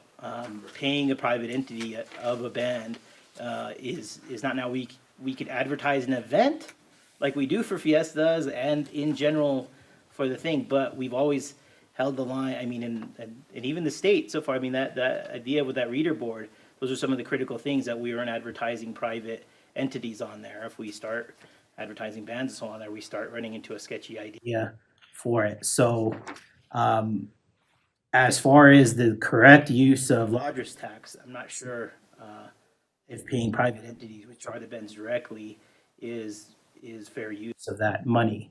Again, we could be advertising events for the city in general, but the individual meet as far as what lodger's tax pays for, I'm not sure if that's, or I know it's not fair use. But any discussion on music at the park, or do you want to catch up on? Oh, no, I want to input the music of the park. Number one, it's a fantastic event. I think Mr. Grego always does a fantastic job. People around the community look forward to those Friday nights. They really do. They look forward to the bands. So in saying that, the fact that the event actually does market Las Vegas. So in my opinion, and paying for the bands is paying for marketing of Las Vegas. I mean, everybody is taking photos, everybody is doing videos on their phones, and they're sending them to their families in Albuquerque, Santa Fe, Taos, wherever. So under a marketing sense, I believe that paying the bands is indeed marketing our town. I You know, think it would might send us even down a even- pretty long slope of who we can market that. Well, Possibly opening up a lot, but I'd be careful with it on who we can market. Again, we've been very safe with marketing the events, because there's gonna be fairness issues when we do this. How did we select these bands? Why did you select this band for this tour? You're playing favoritism. I think you get into Well, with a lot of trouble. 22 concerts, sometimes I imagine Mr. Grego has trouble finding enough bands. Absolutely. It's not, I don't think it's a matter of favoritism. I think sometimes it's like, okay, we have 7, 8, 9, 10 bands in Las Vegas. Some of those bands are coming back. What we time can after present time. with them is the best marketing machine we could provide a band. And the band will have to decide that the people are here, what would they, and bands, a lot of times they work that way. If we provide that supreme event, which is the fiesta and so on, then they'll have to decide. And if they don't feel that that's enough to cover them, then we need to make our event more favorable. is The this- Super is Bowl, this- the Super Bowl person this- doesn't make any money. Is this a ruling that we could get from maybe the city attorney? Is it legal that we can fund a band as a marketing We could, entity? yeah, we could ask the city attorney to make that. Because I have you pull up the one other statute, input though, on this, Mr. Chairman, if I have the Yeah. floor. Chuck might, if it's okay to cut, Chuck, forgive me, but the radio dollars spent in Albuquerque just, seemed a little high. Can you just, give us a little input on that? I mean, we're showing $6,000 to spend in radio in Albuquerque, and then for the fiestas, we're showing $3,500, so it just seems like a. Right. The Fiestas has been going on for over 100 years. The people know about Fiestas. Music in the park, not so much. Locals do, and it's getting out there. The marketing area in Albuquerque, the radio station, the radius that that radio station covers, it's a no-brainer. It's like our local radio station, the radius that it hits, all of northern New Mexico, southern Colorado, Panhandle, Texas, and Oklahoma. It's a given. But I think we need to market into the broader area, the Albuquerque area, the Albuquerque metro area, Los Lunas, those areas, to try to generate people coming here for that. Have you ever considered like a parlay like a giveaway with one of the radio stations in Albuquerque, maybe like a night or 2 nights at the plaza? That kind of, you know what I'm saying? We Kind did of that with Polo parlays, Fiesta. people to come to Vegas. We've Just- thought about that, just- yeah. An idea, but, that was my question. So is that working? It seems to be, yeah. It seems to be. Yeah. We're getting more and more people from that area, so. Yeah, when I go, I talk to people and it always surprises me that they're not all from Vegas, you know, Right, correct. they're from Taos, they're from, Espanola. We're seeing a lot more people stay at local hotels and come out specifically for that weekend. They intentionally come for the music. If you didn't have entertainment, but just had a get-together at the park, how would that, affect the heads and beds? I think it would affect it tremendously. Exactly, so we need entertainment. Correct. People look forward to that. We're already, And it's- Las Vegas of is course, known for that. I'm being a little facetious, but we Correct. need that entertainment and we need to be able to, market our town with the entertainment. Correct. Fantastic. Thank you. And so, I- okay, right, but just to answer the question on the 6,000, your mark, for that 6,000, you're going from, is that starting from, That's for the season. for the season, right, May to September? As to where, And that's also the amount of That's the- commercials that we're running. right, so it's over a longer period, Correct. so, Fiesta says one day, music in the park is several months. And that's with the amount of commercials, the amount of ads that we're gonna be producing. and that would be the variance in for one event as opposed to what we've been used to for music in the park, is multiple events over a season. Correct. Okay, on that, go ahead. My question goes back to the fiestas. I guess I'm just trying to catch up through the years that we've done entertainment. So at one time, the chamber took over the fiestas. They had a fiesta council, a committee. And I know that the city would help with the booths. That revenue would come in and would offset something, I guess. Was that revenue used for paying the entertainment back then? Right. It offsets the cost of the entertainment. Okay, so if it's in the application now, Chuck, so would that still be there, or how does that, I don't wanna commingle funds, but I'm trying to figure out, so, let's say we sell the booths and we were able to pay for all the entertainment in the past, so now we're gonna have more money to pay for entertainment, or how are we looking at In those that? days, the entertainment wasn't as expensive as it is now. Yeah, Now, these days, the bands are bigger. In those days, we had 3 people on a band. Now we have 12-member bands. And the reason that we got the stage is because we couldn't fit them in the gazebo anymore. So the bands are bigger, hence that costs more money, because each member of the band needs to get their cut as well. And then with that, you have your sound, you have your lighting, you have your video. And the amount that we're generating off the booths isn't sufficient to offset the bands. so then what I'm thinking, and I'm trying to follow what the chair asked just a minute ago. Even if you promote a band to come and play, you know, I guess, from the goodness of their heart, they're not going to do it, especially if they're from out of town. Even locally, I don't think that they're gonna spend much amount of time going. They have to be compensated. I'm trying to figure out, how do we make sure that we take care of that? Because without that, music in the park doesn't exist. There's no band, there's no event. Mr. Martinez, when you and I were on the board of the Chamber of Commerce, you were the chair, I was one of the members. Bands in those days, I mean, this is the 80s, 90s, were $200-300 a band. Now you're looking at a couple of $1,000s a band. Plus, you're taking into account the amount of fuel. A lot of these bands aren't all from Las Vegas. They live in Albuquerque, they live in Santa Fe, some live in Colorado. So if you take the cost for them to travel to Las Vegas, the fuel, the wear and tear on the vehicle, their time, their talent, time, talent, and treasure, it costs. Look, guys, I don't wanna pay the band too. If I had a bar or something down and pay it too.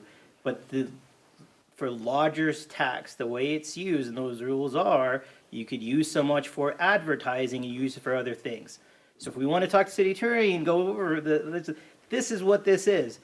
Okay, that we have to clarify the definition of, but the main idea of lodger's tax, I'd like to do it, this is not my personal opinion.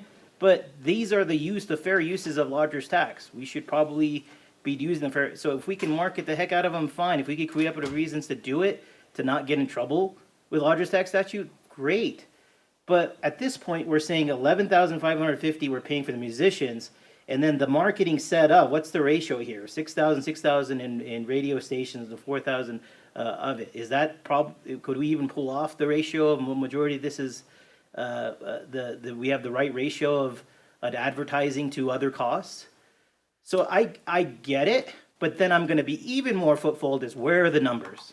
We are spending money on these bands directly, and this is not just gonna be me, this is gonna be the public. They're gonna have different things. We're paying these bands directly.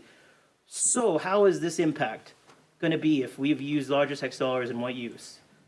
So it's gonna be even more crucial when we get to that. And I would want to spend more effort in saying, hey, how are we doing? And you know what, if we had this said ban, okay, we'd be critical and said, hey, we need to get this better. We need to actually spend more money on bands, we're just not there. But at this point, I question whether we're putting enough effort in saying, hey, what's happening right now? How are we counting this? So I think we should really look at statute and really say whether this is fair use. But in the meantime, we could also be working on, if we are even spending money on marketing for this event, how did it do? Got you. It's gonna be harder and harder for me to say that tomorrow, in front of us, if $100,000 we wanna spend on a band, is our group gonna be comfortable? Say, it's great for the community, it's good, but are we gonna be comfortable with that impact, with the answers, and whether that was the right thing, the fair use of our money? Well, I go back to the idea, Mr. Chair, of 15,000 for a logo. That scares me to death. So, We are responsible for yeah. this. But I We should guess, have sound backing, I for it, guess, is all I'm saying. Mr. Chair, I caution that if that's not the mode of getting the event funded, we need to make sure there's an avenue or A way to get it done. because we're gonna advertise, the Friday events at the park. We don't have bands there, we're in trouble, we need to figure something. So if it's not from this cup of money, we need to come from another cup of money and make sure that we use the dollars that are appropriate. And we need to make But sure it's a this good cup event. of money is marketing to the upteenth, the maximum value of what we can do. This is what we can do. Maybe we can't get the band, but we can, at this point, with the money we've collected, we can market it to wherever. So if we figure out a said way, okay, we can't find but for the event, we can certainly maximize our dollars and spend what we need to do to get it done. That would be helping the band, is what I'm saying. But the only thing I'm sticking to is what I know about lodger's tax, and this is the fair use. So we better be careful on when we open these things up, because we're gonna have a hard time going forward consistency-wise of, look, we funded it this way, why can't you fund this? It's gonna be very, very difficult going forward. Has entertainment for the fiestas been paid by lodger's tax in the past? No. Okay. So That's why we want the booth ideas and so on, That's but it is a fair point, look, and so even going back to 4 administrations ago, it's been a struggle, right? You have maybe have paid for bands before, Sure. but now, okay, and so we have plenty of large tax, but the idea of larger taxes is that it's a marketing machine, and so hopefully we can come up with something creative. The draw to the band, to me, yes, they need to get paid, but also the numbers that we can provide and the marketing that we can provide. And somehow we need to get that out. What we could do is I'll go ahead and get with the city attorney, like I said, and we'll get some answers. We'll get some more application on what the use is. If we could use that, we'll let you guys know prior to the special meeting. And then we can have that discussion again during the action. of the application. And if that's not workable, that there's another way to do it, Okay, yeah. because we have to do something, it's coming up. Brainstorm on what those other avenues could be, and then if it's something that lodger's tax can help promote, then that's something that's there too. All right. And there's the biker rally. Are we talking about that, No. Mr. Chair? I think it's coming towards the end, so let me move along here. So now we're on fiestas. Same thing. Same thing? Yeah. So can we agree to, Check that out. okay. Yeah. I think that'll be a difficult go, but I mean, the Fiesta should always be clean, but the marketing, if it's clean marketing, it's easy to approve. I know you're putting down the numbers for said radio station and so on, but Oliver's gonna ask, hey, why are you using 6A? So if we have clean numbers of who, what, and why, that becomes a lot easier. Well, lodger's tax is clearing that it has to be used for radio, it has to be used out of a 65-mile radius. It's those things, yeah, and so, and we're not being, actually, as a board. And those how radio critical are we stations. being, on the detail set of, And right, that's why I without selected the radio numbers? stations, because they are a 65-mile radius. Yeah. And those have proven to be valuable to us. So those are easier things to do, that's within the fair use of what lodger's tax, Right. does. Any other discussion on the discussion item for Fiesta, so I can get through these? Anything else? On Balloon Fiesta.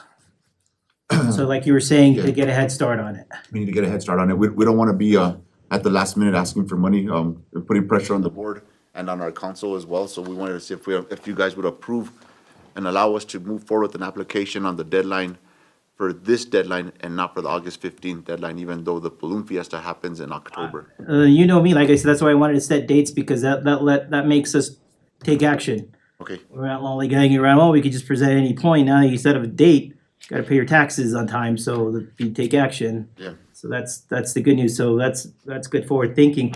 I know Oliver, you had questions on why, and in the past, when it's come before us, to me, it was just about the sheer numbers. It's the biggest event in the state.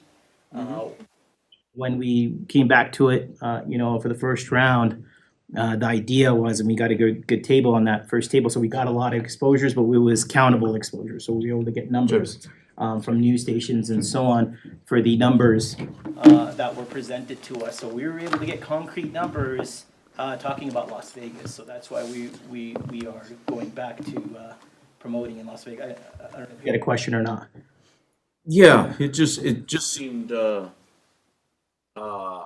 sponsorship, we get what play out of the sponsorship. Out of the sponsorship? Yeah. We get to go out there, well, you know what, let me go and have, Mayor Romero explain what we get out of it. He's really well versed at this. Thank you, Chair, and to the members of the board. Didn't expect to be here at this meeting, but, I saw the agenda and I saw that Mr. Chuck had done the Balloon Fiesta. And I will note that that was a big push, as far as us getting, doing some marketing through the Balloon Fiesta. I didn't have all the true numbers. I know Sunny 505, this past year did a QR code for us. We tried it the first year. The QR codes, the ones we tried were limited. You can only go to, I think, like 20 or something like that. So this year, even though we still had some technical difficulties, I didn't get the numbers for that, but I'll kind of give you a briefing as to the amount of people that, attend Balloon Fiesta. There were 546 registered balloonists. The estimated guests were 968,516. But the other part, in this is that there's also a big audience that watches live on YouTube. They have a Facebook and a YouTube, 771,631. So, the big part on this, the first year, both times we were behind, last minute. We did meet with the Balloon Fiesta folks probably about a month ago.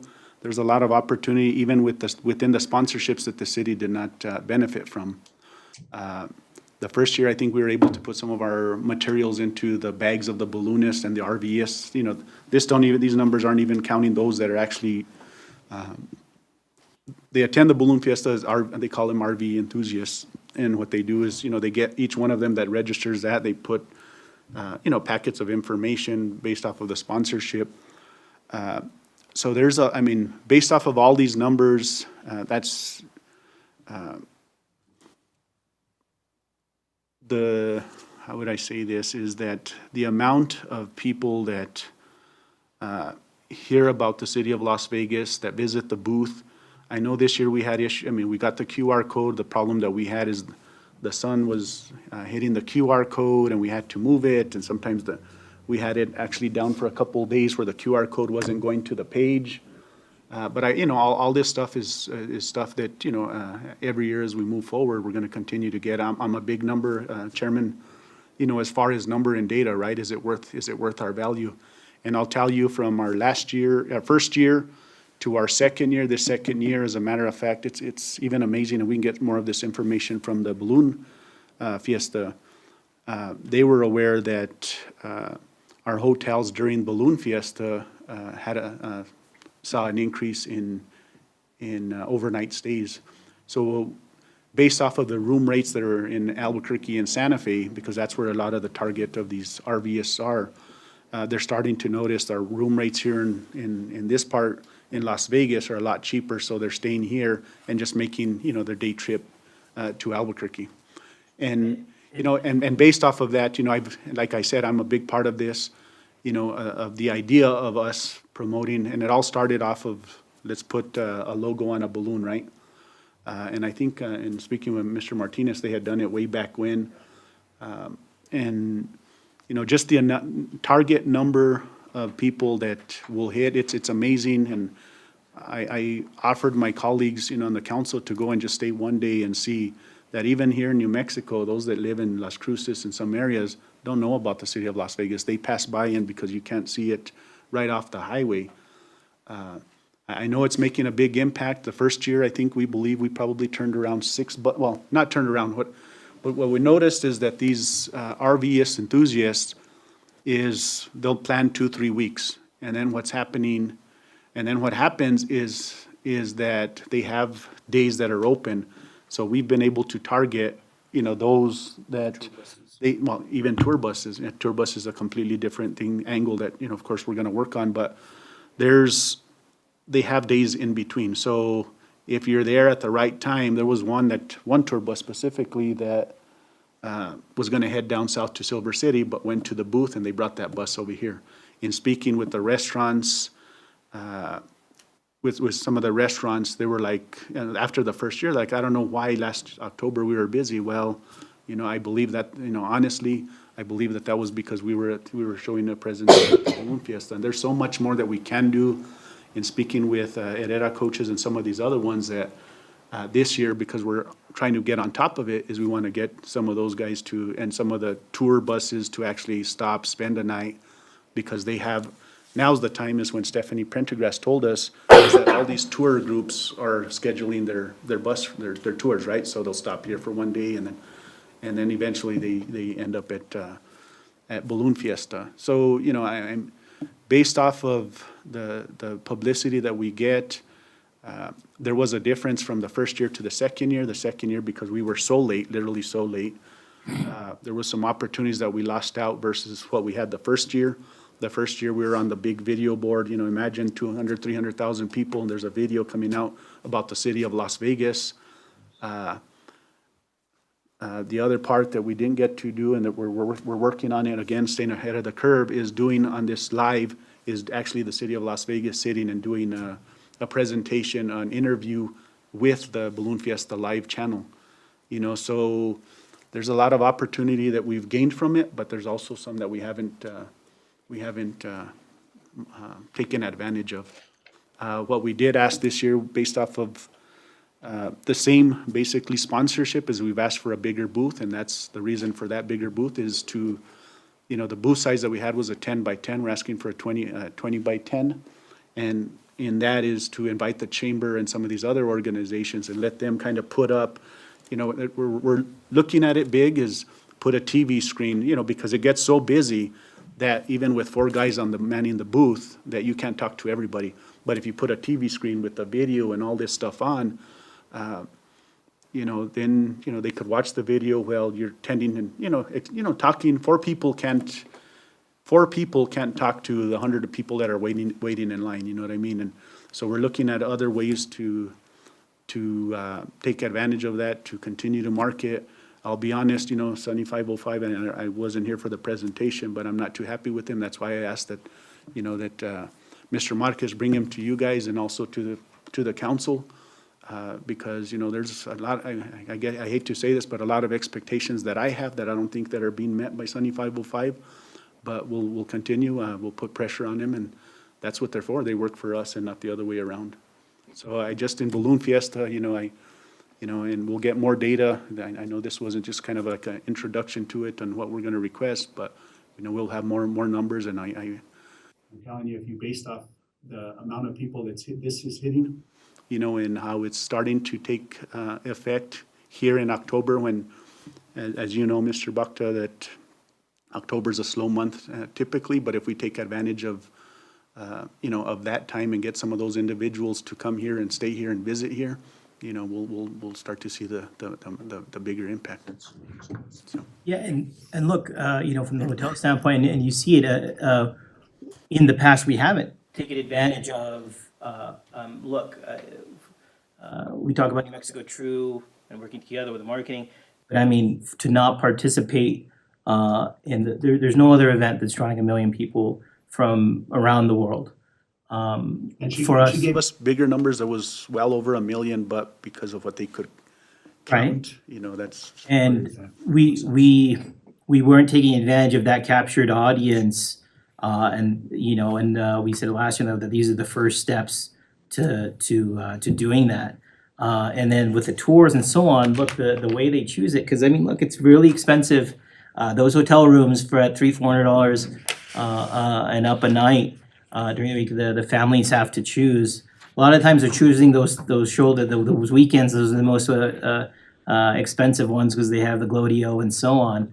But they're choosing to go somewhere else during the week. They can't afford that whole. And that's one thing that they did tell us is that, if we jump on this early, we'll be able to have those packets out early. We'll be able to put out information, hotel, room rates, coupons for restaurants, stuff like that we haven't done in the past that we can take advantage of. Yeah, So we can have them that's what I'm prepared. saying is that, we've seen, the impact that it has been a benefit to us, but there's still so much more that based off of what we're paying, we could still, get a lot more.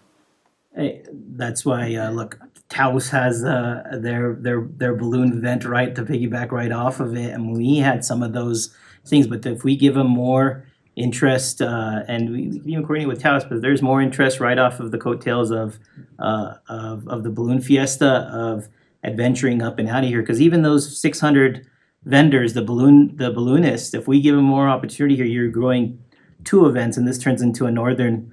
A regional event right I'll after. tell you this, Mr. Bakta. Yeah. And I'll kind of take you off your chair here, but, there's a few things that we're working on getting.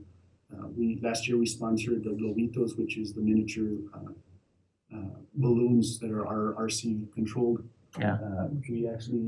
We're still trying, there's been a difference in leadership amongst that group there, but, we do have them where we're gonna be bringing them down, and we're gonna schedule that. We've also, and they've asked for us to, and of course, we're gonna come to the lodgers and see if they'd help out, but there's an opportunity to bring, Albuquerque has on Thursday before the balloon fiesta, they, at the schools, they do the balloons, but of course, they said, if you guys could get some rooms for them, they'd be willing to do that here. So there's a lot of and at that point, that, here in our community, some of our children don't have that opportunity, but if we can bring those opportunities here, then that'll, be a start. And then at the same time, that's where, it's not only the community, but also, bringing those people that are unaware of the city of Las Vegas, New Mexico, to this community and see the wonderful things that we have.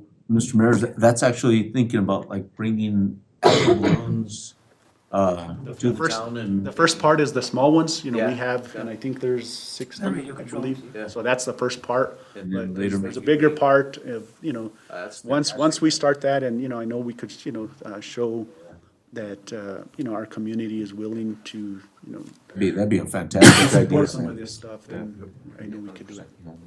So, I just wanted to, for you guys to really take into passionate about this, because, you can ask for a bigger audience, target audience than the Balloon Fiesta.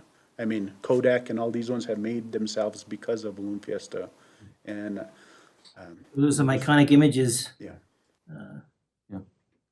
I think for the education for myself, because I didn't really realize how much it Copyright was. ideas that we have here at the city. Yeah, okay. That we're not gonna discuss to anybody yet, but if we get this good sponsorship, we might be the first ones. So, Right. thank you. All right. Oh, and sorry, and then on 505, I don't know if you missed it earlier, but we just, I mean, I said it, just ripped the Band-Aid off. I mean, they wanted to delay it, but I think everybody should just, if we want to be on the same page, everybody just see what's happened and what's there, and then we can have discussion going forward.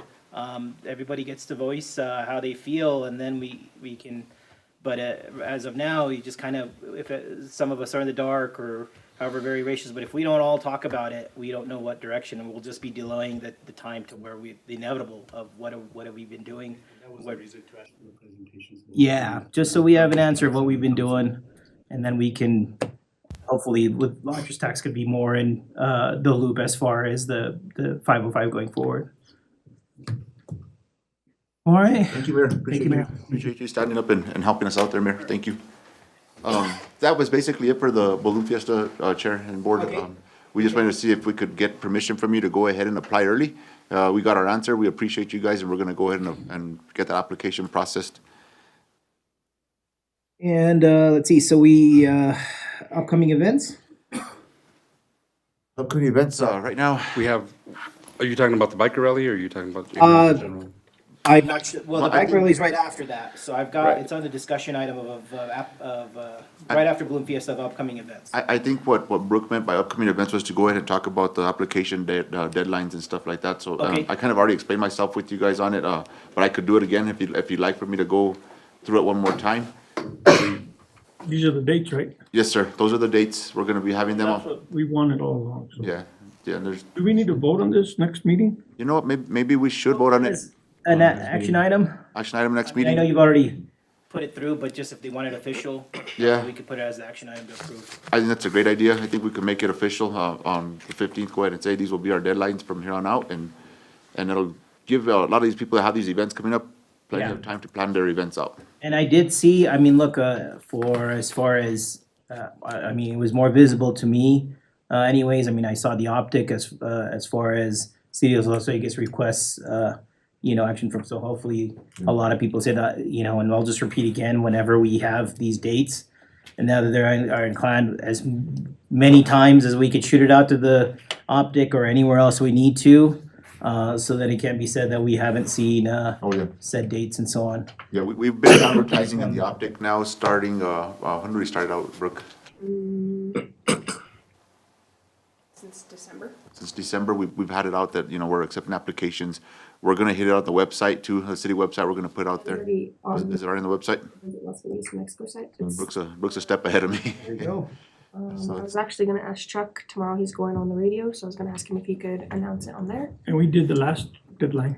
Yeah, and we're gonna go, every time that we go on your radio station, Mr. Martinez, we're gonna go ahead and bring it up to have people come out here and apply for these. We need you guys, we need more information to get out there, so. I wanna go with Chuck tomorrow at 1 o'clock. I'll take myself and Charles out there and we'll do some talking about, up and coming plans and stuff that we got going on.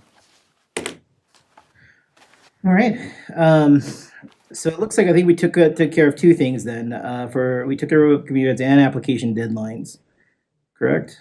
Yeah. So, now that leaves us we're discussing bike rally? Yes.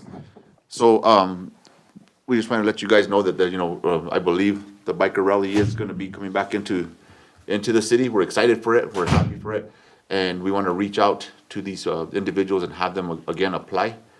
I kind of feel that they were in the same boat as the Balloon Fiesta because they're late in the year, but I wanted to see if we're gonna be able to allow them to apply now so that they could have plenty of time, to go ahead and get their plans set up. Yeah, I mean, it would just be like any other, application. Okay. Because some of the personal questions I have are different. I mean, for us, it would just be marketing the event. Council, as far as approval of that event, of how they're gonna deal with security and so on going Forward on those things, that's to council, but yeah, they could put their application in and. Well, I know, there's already been a little bit of discussion on security and stuff like that, and I think, they're a little bit ahead of the game, when it comes to it. We're just hoping that, that we could get this event back into the town, because it was a big draw.